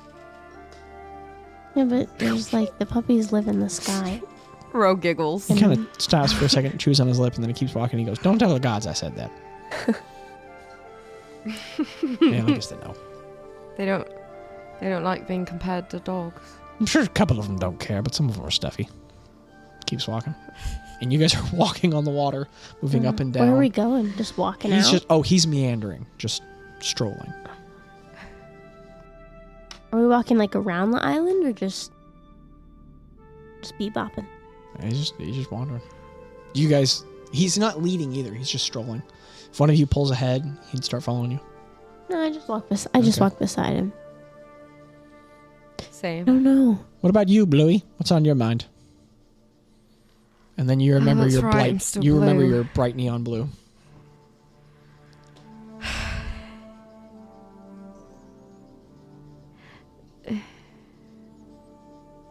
Did you ever cross paths with my mother?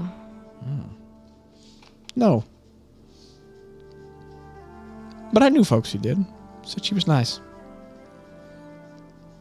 Yeah. It's nasty business, all that below the water stuff. It's good stuff down there, but it's rough too.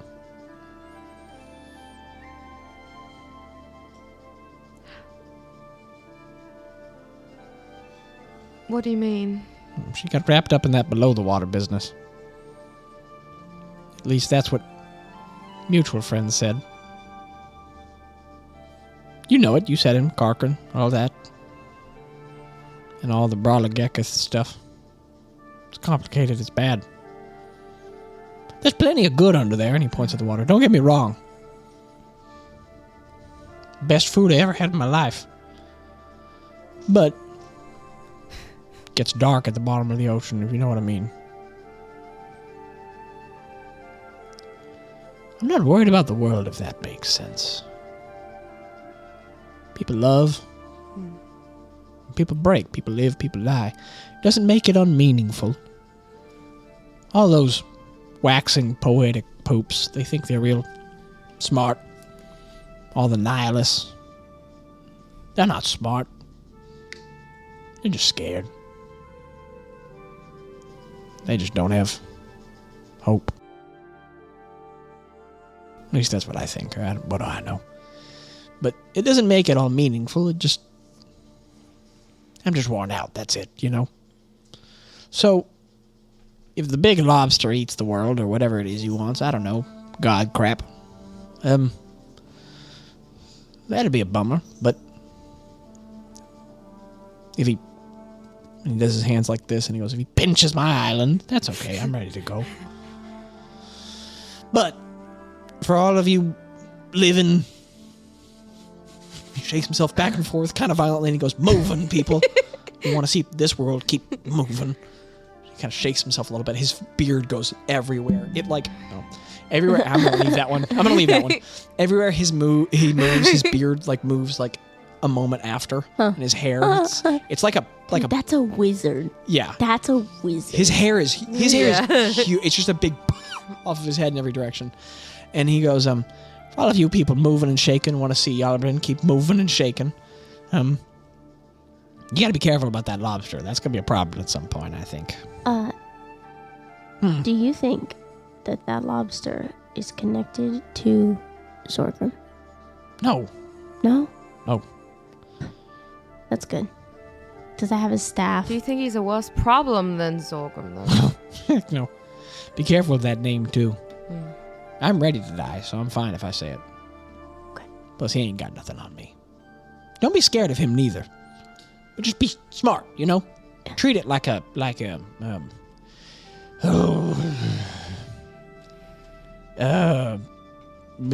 sharp stick. Nope. Stick. What? Stick. Nope. Stick. Again, bud, you're gonna have to... It's... Well, I don't know. Maybe it'll work. Keep trying it. Stick. Yep. Okay if you don't get stuck like that. But, yeah, just... He's like a big old turd, you know? Don't step in it and you'll be okay, but don't step in it, you know? Well, except, I don't know. It's an active, moving, gyrating turd. It's more complicated than that, but just bad news, bears. Ro gets a a face, like her face goes to fear, and it's not even because he's talking about Zorgo, it's because he's talking about a big gyrating turd, and that scares her to death. That's funny. That was great, Jackie. And he goes, But No, Z-Boy's probably about as bad as it gets. I don't know, that's pretty bad. He could be the end of everything. I am worried about him. But that's also not my bag anymore. Hopefully I'm gone before that. But just pay attention to the shrimp. He could be bad. Should we get rid of that, Gretta? what, the staff? Yeah. Oh, I thought you meant the god. Oh, well. That'd be pretty Yeah, funny that to too. be. That's ambitious. You've got one of his sticks? Yeah. Yeah. And some discs with Like some a book, but kind of different. Yeah, like basically a I don't book. Yeah. Well, I don't know what he's the god of, but I don't think it's good. I mean, good's complicated, but I don't think that one's complicated. But no, he's Yeah. not friends with the big drag. Hmm. Yep. Probably scared of him. Yeah. Everybody seems to be. It's not good. But, like I said, not my bag anymore. He's just kind of strolling. He like keeps kicking the tops of waves so that they in different directions. Do you like the songs that people have written about you? Or would you prefer they not be Oh, I used to love him. I told myself that played anymore? I was real humble about it. I told myself I didn't care, but ooh, I felt so special when I'd show someone was singing about it. I don't feel that way anymore, but I don't dislike them. I like them different. Now I like, I feel like people are making fun of me in a good way when I hear them. You know what I mean? I feel like people are telling a good joke. A good one. I like them. Your mom made that lullaby good, and I like that one. I don't know why the mom likes me in that song. But, I don't know. It's fun. Yeah. I never really understood it that much. No, I don't the know. Song, but especially now, I feel like it makes less sense. No, but absolutely not. It was just written by some person who heard of me. I don't know. Yeah. But yeah. It's like a game of sending stone. Like when you get a bad connection and someone else keeps talking into a different sending stone and the words get jumbled and the story gets mixed up. What?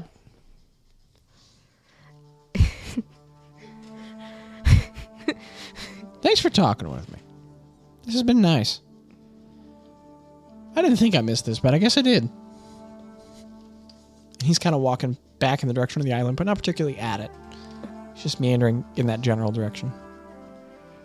Can we see our ship from here? What? Can we see our ship? Yeah, from where it's a we're at? ways off. Or are but we on a different side you're of the you're island? a little bit on different ways, so like some directions where you wander, you can kind of catch it at the side of your eye, but it's a ways off. And he continues and he goes, I don't know. I don't know why I called you all over. What do you mean, called us over? Oh. Well, I saw you guys were coming this way, and I did the big light, you know?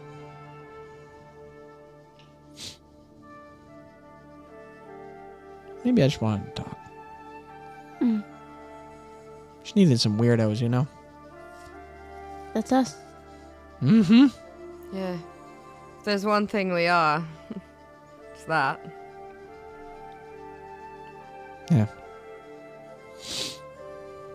I felt like maybe you guys could use someone to talk to. Nothing like a good old fart.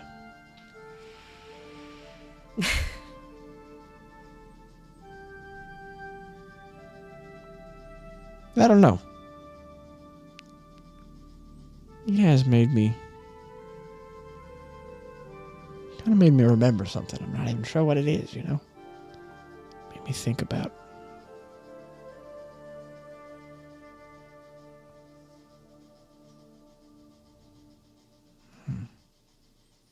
And he kind of like trails off with his thought. He's still walking with you guys, but he just gets quiet. And then he clearly just gets deep in his own thought. And he kind of forgets you guys are talking.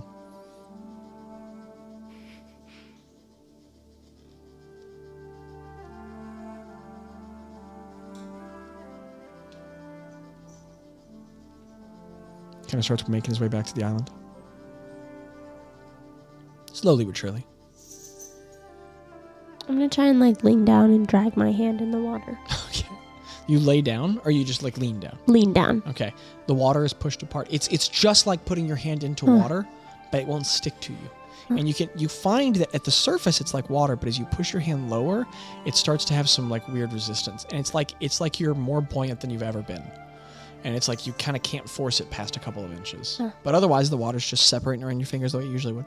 But none of it's sticking.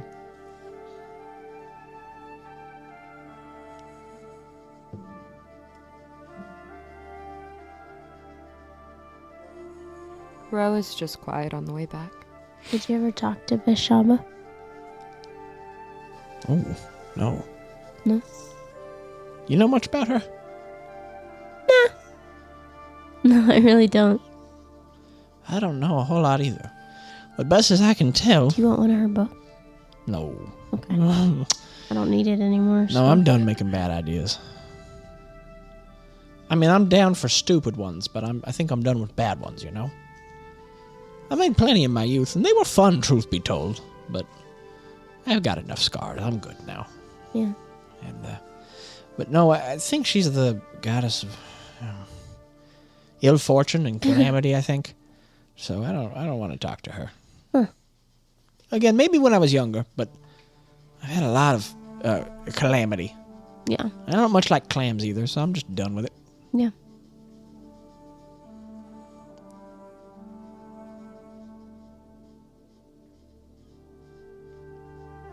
I don't know. I guess I figured, Greta, if there was hope for you, there might be hope for me, you know? I just wanted to chat with you. I think some people would say that there's hope for me. But I can't quite see it yet. So. What do you think about a couple of old farts? Got it all wrong. What? What do you mean? Us. What do you mean, what I mean? Look at us. Oh, yeah. Old, dumb, and sad. Yeah. What do you think we could end up as? And he just kind of, you guys get back to the island, and he just seamlessly, like, kind of strolls up one of the shorter parts. And he does it very subconsciously. You get the feeling he does this pretty regularly. He just walks back up on the island, and now he's walking around on the rock. The storm has kind of fully fallen apart at this point, and now the whole island is starting to be bathed in really warm sunlight, and the temperature raises to about, like, 78. It's really pleasant. And at the edges, all the rain is just kind of falling apart in the distance into kind of like golden showers of water catching light. There's bright white clouds all around now, and the dark ones are moving around. And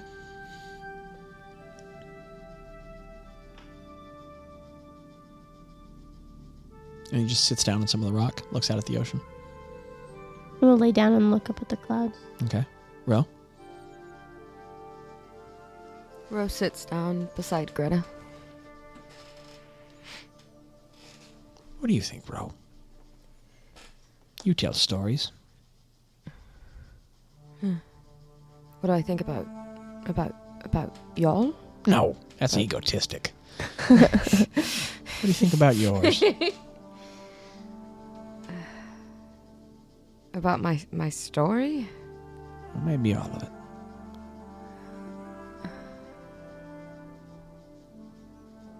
I don't know. People keep asking me lately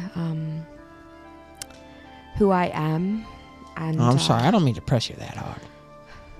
No, I think Gretta, all of us lately actually have gotten a lot of questions like that lately, and I used to always have an answer for everything, whether it be right or wrong. And He turns and looks at you and gives you a very knowing, warm smile, and he keeps listening very intently now. And I don't know. I used to, when someone would ask who I am, I would say a green bottle or a bard or, you know, the town weirdo with flowers growing out of her head. But now, I know I'm a fun guy, and that's a new answer. But I don't know. I don't know. I used to think that I was completely in charge of my own story. And ever since I hopped on our ship over there, fleeing from a Kefkin general, I've realized that I'm not quite in control of everything. And I'm having to learn to let things happen. He goes back to looking at the ocean, but he's clearly listening to you very intently, and just this really big warm smile spreads across his face, as if not laughing at you, but as if you just told him a very funny joke. And he nods very knowingly. He goes, "That's a good one to learn." Yeah.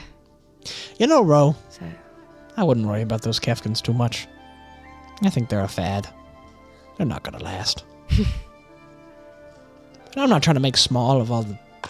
They're bad, but...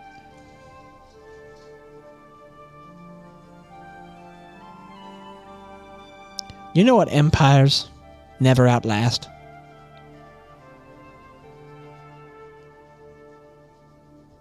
gods. Well, yes, sure, I hadn't thought about it that way. Yeah, no, you're not wrong. You know what empires don't outlast? What? Little things. Like waves, jokes, forgiveness.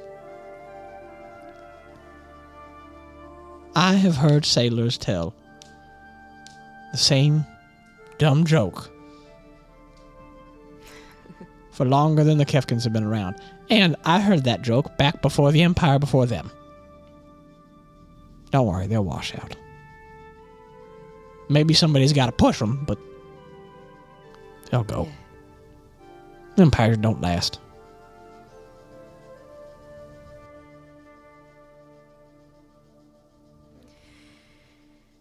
Yeah, I spent my whole life hating them, and still do, but these past few months have definitely put things into perspective that there are quite bigger things, and little things, as you say, that matter and that are at play in the world. If you spend your whole life fighting people, no matter how much good you do, that's what you'll always be doing. Fighting them. I think. Careful. Don't listen too much to me. It's little, but I've got a persistent case of the stupid, so be careful how much you take from me. But, really. But, if you fight people all your life, you can't fight someone and help them at the same time. And don't get me wrong, some people don't want to be helped, and you can't help them. But you'd be amazed who you can.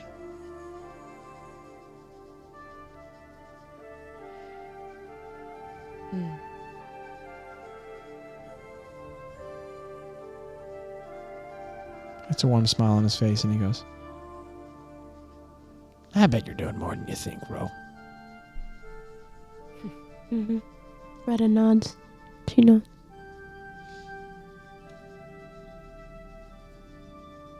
Ro kind of looks up at Gretta and gives like a half smile and then just kind of looks out into the ocean. Smells back.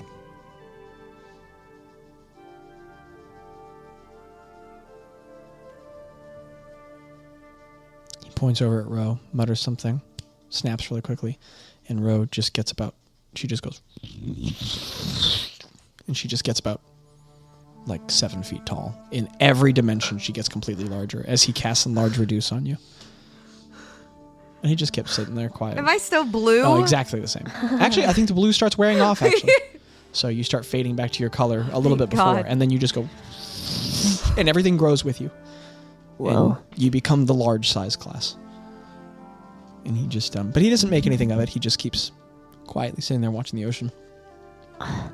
Is my loot large? Everything you have matches you. You just... Ro, okay, what is it safe to say that if she starts playing and trying to sing that it's at a lower octave? Oh, that's because sick. she's For the sake of humor, larger? absolutely. Okay, beautiful. That's all I wanted, Yeah. was for the sake of the humor. But he doesn't make anything of it. He just sits there, keep looking at the waves. Greta's gonna pull out one of the pet sticks from her inventory. Oh, all right. And she's just gonna like put it on the ground and like send it towards him. He picks it up. Oh, that's cool. It's from Blannis himself. Mm-hmm. Now I know the work. No match in the world. How does he do it? No, I don't know. I think with a knife. But it walks. What? No, sorry, that was a dream I had. Oh. Sorry. Have Okay. you ever been to the Feywilds? Oh, yes. Not in a while, though. Yelly likes going there. I've been with him, I don't know, 23, 24 times. Ugh, It's fun. that's a lot. It's a tad bit dangerous. You can get lost in the head. It's okay. That's okay, right? I don't know that it's wrong. Yeah, I don't know that it's bad, but if you come back, you have to be intentional about it. I got lost there a time or two. But it's pretty. Oh, I love it there. It's also always a nice temperature. All the time. Huh. I love that. They don't have any mosquitoes either. Really? Never noticed that? I love it over there. It's good. I like that place. I want to go. Oh, I've got some buddies there. Also, I don't know that they age much there. Huh. So I've got some friends over there that are good to meet. Mind if I keep this? That's yours, my guy. Thanks. Well, I just wanted one. He snaps in that big brown bag. And he drops it in, then he closes it. Well, tradesies. And he opens it back up, and he pulls out like a smooth gemstone. It is, hold on, let me look at this. Or no, excuse me. He pulls out a thin silver bracelet with 5 studded, perfectly spherical gemstones, like tiny little ones, at each individual, and they're each like kind of like a really smooth, like they look kind of like a jacinth, but each of them is a different tone and color. So the one of them's burgundy.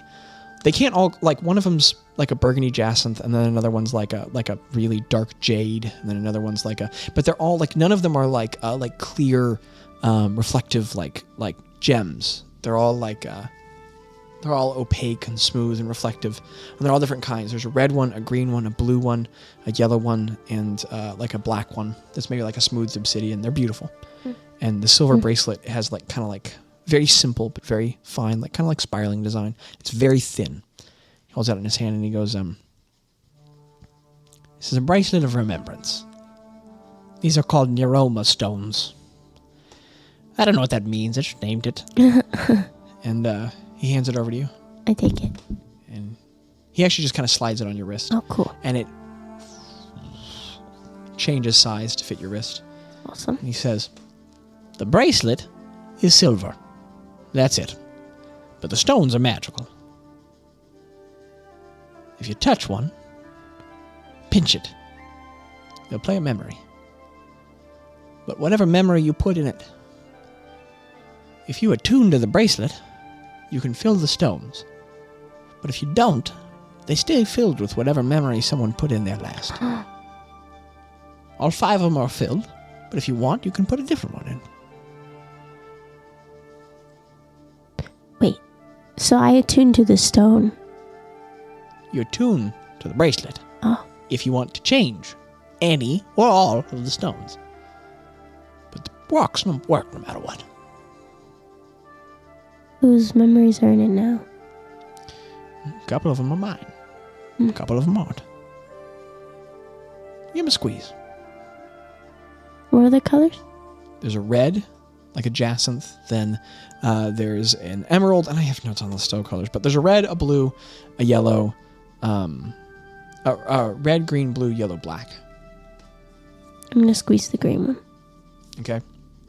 You squeeze it, and it's kind of like projects an image outward, and it's of someone's first-person perspective, and it's flying through a sky, and in fact, it is flying through the Feywilds.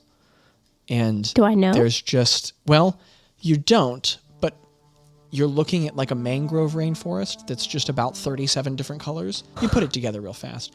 Also, all the water is kind of like iridescent color, but you realize after watching this first-person perspective for a little while that the water is not flowing, it is swimming. It's like moving itself and directing itself between the trees, and every once in a while the water gets up and dances a little bit and falls over itself. And as the waves crash, like little pieces of the water fly off, crystallize into like kind of like ice, like gemstones, fall back into themselves and then melt back into the water. And from the perspective, you can hear the of the water. But the difference is, instead of just sounding like regular flowing water, there's like a sonorous, like musical quality to it, like as if the water is making, like as if the movement of the water is reaching pitches that are like corresponding to real music.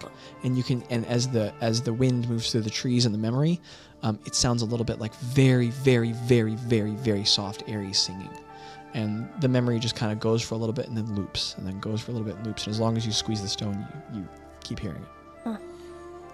Did you say it's projected? It's a little illusion.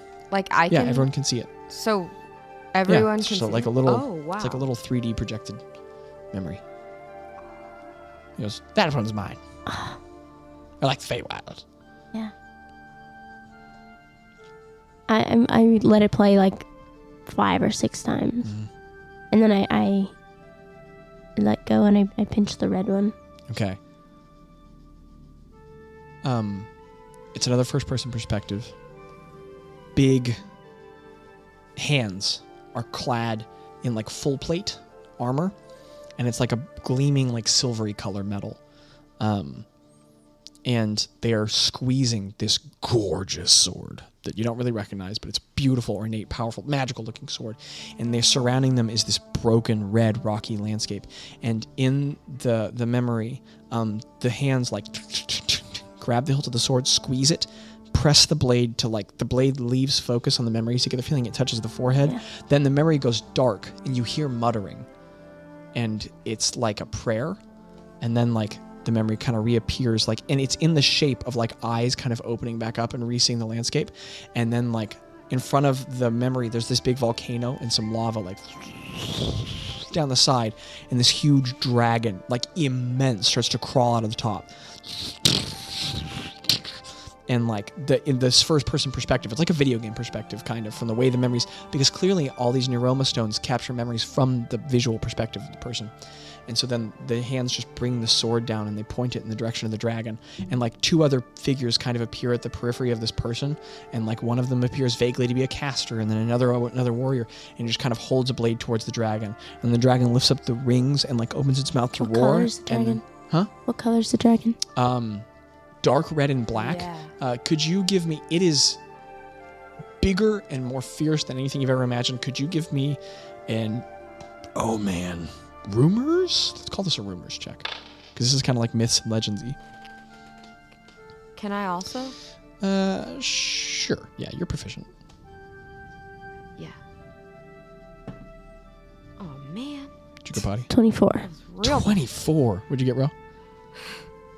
11. Okay, you've heard of this from the babes. This is called a great worm. So dragons can grow to an ancient size, except when they grow into great worms. So great worms are millennia old, and they get large enough to destroy like cities or like nations, or like great worms are very, very, very, very, very rare. But basically, it's possible there's no other creature, no other like mortal being. Well, great worms basically become kind of immortal, and they're not deities, but as far as like non-deific beings go, like there's kind of not anything mightier.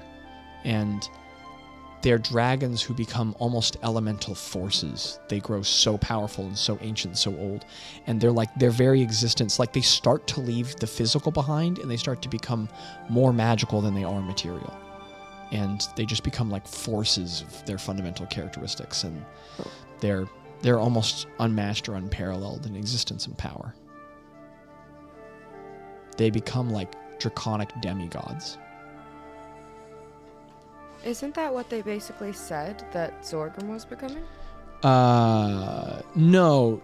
Zorgrim's a straight Or am up I deity, wrong? so he's Okay. immensely worse. And specifically, he's trying to become a So- god who will kill all the other gods. So he's big, mean, you know? Does it go ancient dragon, Great worm. then great worm? Okay. And like, there's questions as to like the way you had heard the hags phrase it, like their existence, like an existence of a great worm is kind of like a legend or a myth to most like mortal beings, but they confirm to you like, no, every once in a while they do in fact exist. And they're like a once in an epoch kind of thing. And they're a little unparalleled. So the memory like loops to this great worm crawling out of the volcano, lifting its wings, about to roar, and then it just starts over. And that's in the redstone. Who's that? And Nifty goes, I haven't the faintest idea.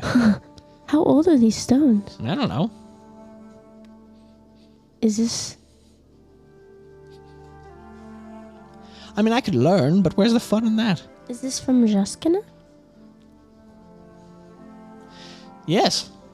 I forgot about it there. The old ones were real into, like, visuals. Huh. They were a lot more dramatic. Real flair. he reaches over and he squeezes the blue one. He gets a little impatient. And as he squeezes it, it's a person with,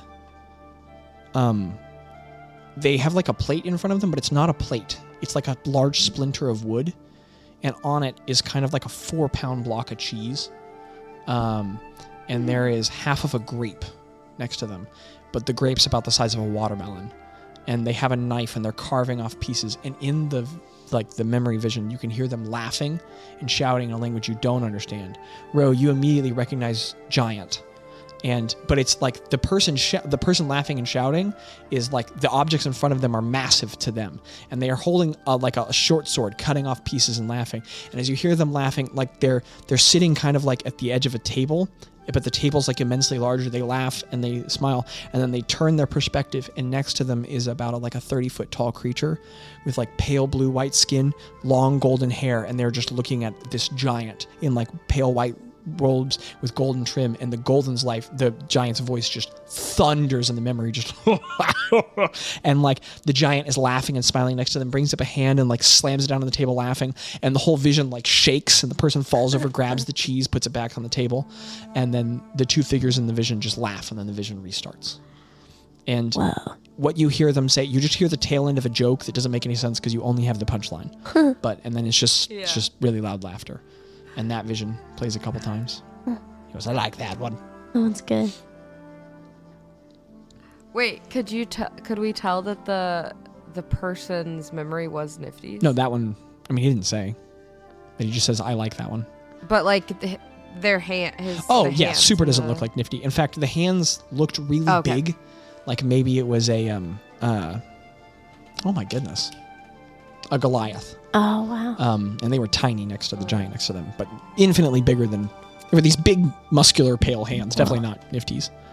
Yeah. I'm going to squeeze the yellow one.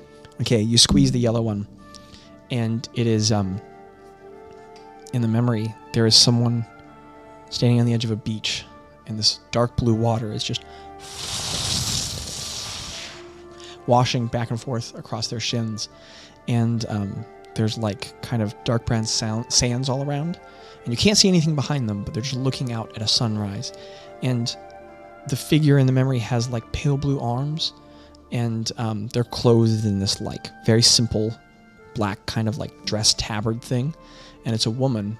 You can see from her perspective, and she's just holding in her arms like a kind of young child, and the child appears to be like a young tiefling child who's just got their head like tucked up on the shoulder, and the memory is just of the person looking at the child for a long time, stroking its hair and then looking up at the sunrise. And that one plays 2 or 3 times. Oh.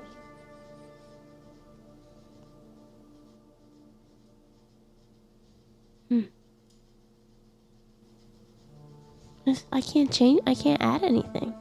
You don't have to. I just figured you'd get a kick out of it. Yeah, thank you. Well, you gave me a good stick. Just a stick. And I like this bracelet, but I've had it forever. So I figured the stick could be more fun at this point. The stick is pretty fun. And he kind of passively looks at the Blackstone for a second, and then like snaps, and the bag disappears, and he goes, Well,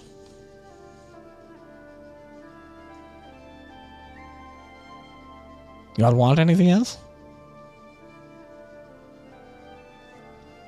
Are you keeping the telescope? No. Did you find it? No. You didn't find it? Oh, you mean on the hag? Mm-hmm. Yeah, I did find it. Well, Technically, no law, I let me killed tell someone you. and took it from her, so. Yeah, that's finders. Okay. And look, if there's anything in this world I respect, it's finders keepers. I think that's yours now. Plus, what am I going to do with it? I know. Well, I guess I could look at it, but you know, It's pretty cool. it's yours. So, doesn't matter now. Let me know if you want to learn chaos magic, little one. Greta stares off into space. It's not a... Doesn't matter, Greta. Just if you want. Yeah. I think I Let want me to know if you get bored and you want to make beans. I want to see the Feywilds first. Sure. Maybe. I don't know. Greta, Yeah. only if you want to make beans. If you don't want to make beans, you're in it for the wrong reasons. Yeah. Points a crooked finger at you. Point back. Now that you have an item of mine, I can scry on you if I ever get able to do magic again. All right. It's weird. You're just looking at people. Creepy. Well, he looks at Ro. I figure you're going to know how to get back here at some point. Ro is still sitting there looking at her giant hand. Bro, you've never been this big. As you look over at Nifty, you're looking down at him. You're Whoa. huge. And he just looks at you and he goes, If you are going to drop by, make sure you do it unexpected. Got it. Be loud. Bring food. Of course. Does it have to be beans? I Beans? prefer, Okay. but whatever you want. Okay. As long as it's good. Wait, what's your favorite kind of That's bean? a silly question. Have you ever had cake? he Like just gives you these this little long round look and he goes, Cakes. Duh. No, but like in Home Cove, there's these I lovely figured little every round food there is. cakes. We call them like cupcakes. Wait, I've never had that. I want that. Yeah, they're so good. All I'll right, bring bring you a those. cupcake next time. Okay. All right, well. Do you know Bella Andra? She's really annoying. Oh, yeah, I know her. She's the worst. She sucks. Yeah. I'm just curious. Yeah, I started doing magic a long time ago at like a wizard. It wasn't a convention. Where was I? Somewhere in Houston. I was on Magic Lane, and she was walking around, and there was some big magical thing happening. And I thought, oh, I'll go talk to her. And then I heard her talk, and I went, oh no, and I walked away. Yeah. No, That I don't care checks about out. her. Make sure Alondra and Thalgin are doing all right. They are. And they're doing good. They just need, especially Alondra. Somebody have tea with her. I don't know. She does like. We had tea with her. Yeah. All right, well. Get out. And he stands up, kind of brushes some of the dirt off his legs. Rondon's going to be coming back, and I don't want to startle him too much. He's an old fart. He might have a heart attack. Yeah. Yeah. All right. When does this wear off? Just so when does this You wear want to be off? something else? No, I'm curious. So if I'm wanting to mess around with this, I don't hurt Do you know how to myself play when it boulder wears parchment off. shears? And he holds up a hand like this and a hand like this. Credits. Yeah, she holds Credits up commercial, Ray. All right. Boulder parchment shears. parchment shears. Okay, Jackie, I feel like you did that really slow and then looked at what I did and did your thing, but okay. No, I really didn't. I had a rubber band on my finger so you couldn't see, but I went Here like goes. that. But I'll do it again if you Yeah, don't okay, want ready? to. Everybody close their eyes. Okay. Yeah, close your eyes. Ready? Okay. Boulder parchment boulder, shears. Parchment shears. Look. All right, do it again. Boulder parchment Boulder, shears. parchment shears. All right, do it again. Boulder parchment Boulder, shears. parchment shears. All right, fair enough. He snaps. You go back down the little. Then he points at you again. And he goes shaboot. And then there's this big. Could you make a wisdom saving throw for me, Ro? Oh no. That is a 13. Okay, you polymorph into just a real big fluffy bunny. She's a big fluffy bunny. I pick Ro up. Yeah. And it's not like a fast athletic bunny too. It's like a big, like big floppy, fat- like Yeah. not like going sleepy, anywhere kind of bunny. silly bunny. And he goes, I do that thing that bunnies do that goes yeah, and he goes, and like Shake your head. to Greta. I go I give a little. she's crazy soft, and he goes, all right, get off color? my island. Thank you. Thank you. Ro does not say because she's a bunny, We'll be and he goes, Oh, that's right. And he no. there's plenty more, Greta. I hope so. Here is. Look for it. What's true in the light, still true in the dark. Yeah. He whispers something, slaps you encouragingly on his shoulder, and walks away. And as he walks away, you realize that you're just bright pink now. No, he didn't even say bloop. And he whispered it. And You got. he looks back and he goes, and remember. And then he just disappears. Ro's nose twitches up at Greta. Ro, I'm pink. Where do you go, Ro? Or Greta, what do you do? Ro, you're a bunny. You go back to the ship? No, I'm gonna go and walk. And is the door to the lighthouse still closed? Yeah. It's closed. Or no, it's open. Are you still holding Yeah. me? I'm gonna go and walk up to the top of the Okay. lighthouse. Okay, as you go walk toward it, Tello is being pushed out of the door, carrying an unconscious Craig, and Nifty is standing there pushing him, going, I thought I was clear, get out! Oh. Go on! Oh, sorry. Yeah. Okay. You come back unexpected with food. Got it. Okay. Jeez, youths. And he closes the door. Youths. Hey, Tello. Sup? What do you have a rabbit? Ro's This is nose Ro. is twitching. Oh, man. Yeah. You guys can come back without me next time. And he's just like, he goes, Craig is so heavy. Okay. He's just dragging him back, and Craig's limping his arms. I try to help Tello. Okay. You pick up Craig, and you like feel a strain in your core, and you guys are basically like wheelbarrow carrying him, and Tello's handling most of the weight. But you're kind of, you have a leg. And Ro, you're just nearby, I assume. And eventually you guys make your way back to the boat. And at some point, Spagoober comes up and he goes, all right. Oh, and Greta's pink. okay. I take it there was something in the lighthouse? Just an old guy. Right, let's go to the edge. And he just, he puts his hands up on the helm and he goes, where's Ro? I hold up the bunny. Simba Ro goes- style. And right at that moment, it occurs to you that Nifty's been watching from the lighthouse because Ro goes and turns into Ro and just on your head. Am I still pink?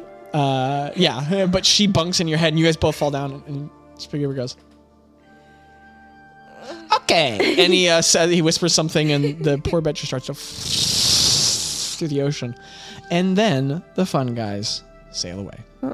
Come sail away. Come sail Come away. sail away. Greta, odds or evens? Come sail away with me. Evens.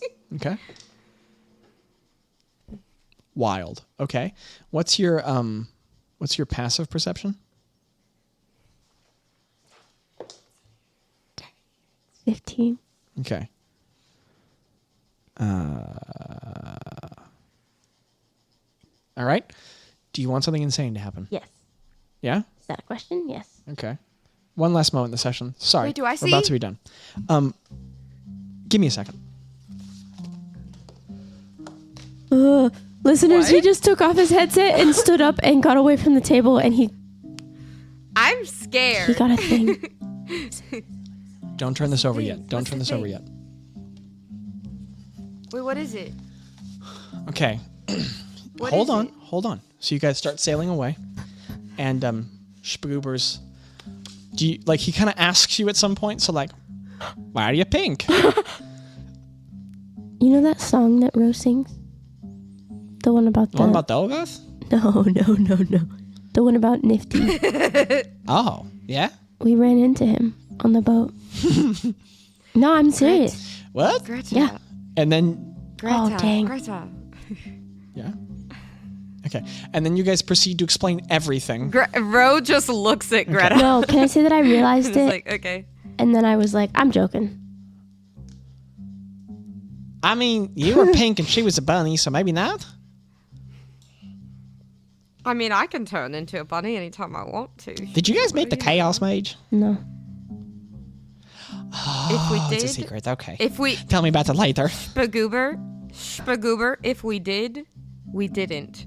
And she winks at him. And he gives you the most obvious wink in the entire world. His whole face contorts and he goes, got it. Greta's sitting there. She's like, oh, what did I just say? And the day carries on. At some point, Greta, you reach in your pocket to check your scope as you always do. And when you pull it out, there's something on the side of it. And when you pick it up out of your interdimensional pocket, there is like a small, like kind of wooden box tied to it with string. Oh, cool. And then there's a little like rolled up piece of paper in between the string and the wooden box it's a tiny thin little box in between that and the scope. You pull it out and read it? Yeah. Okay. You pull it out and it has written out in beautiful like script. It says Poop. Like P-O-O-P? Yeah, like P-O-O-P. I'm a little bit nervous to open the box. Okay. I open the box. Okay, turn that over.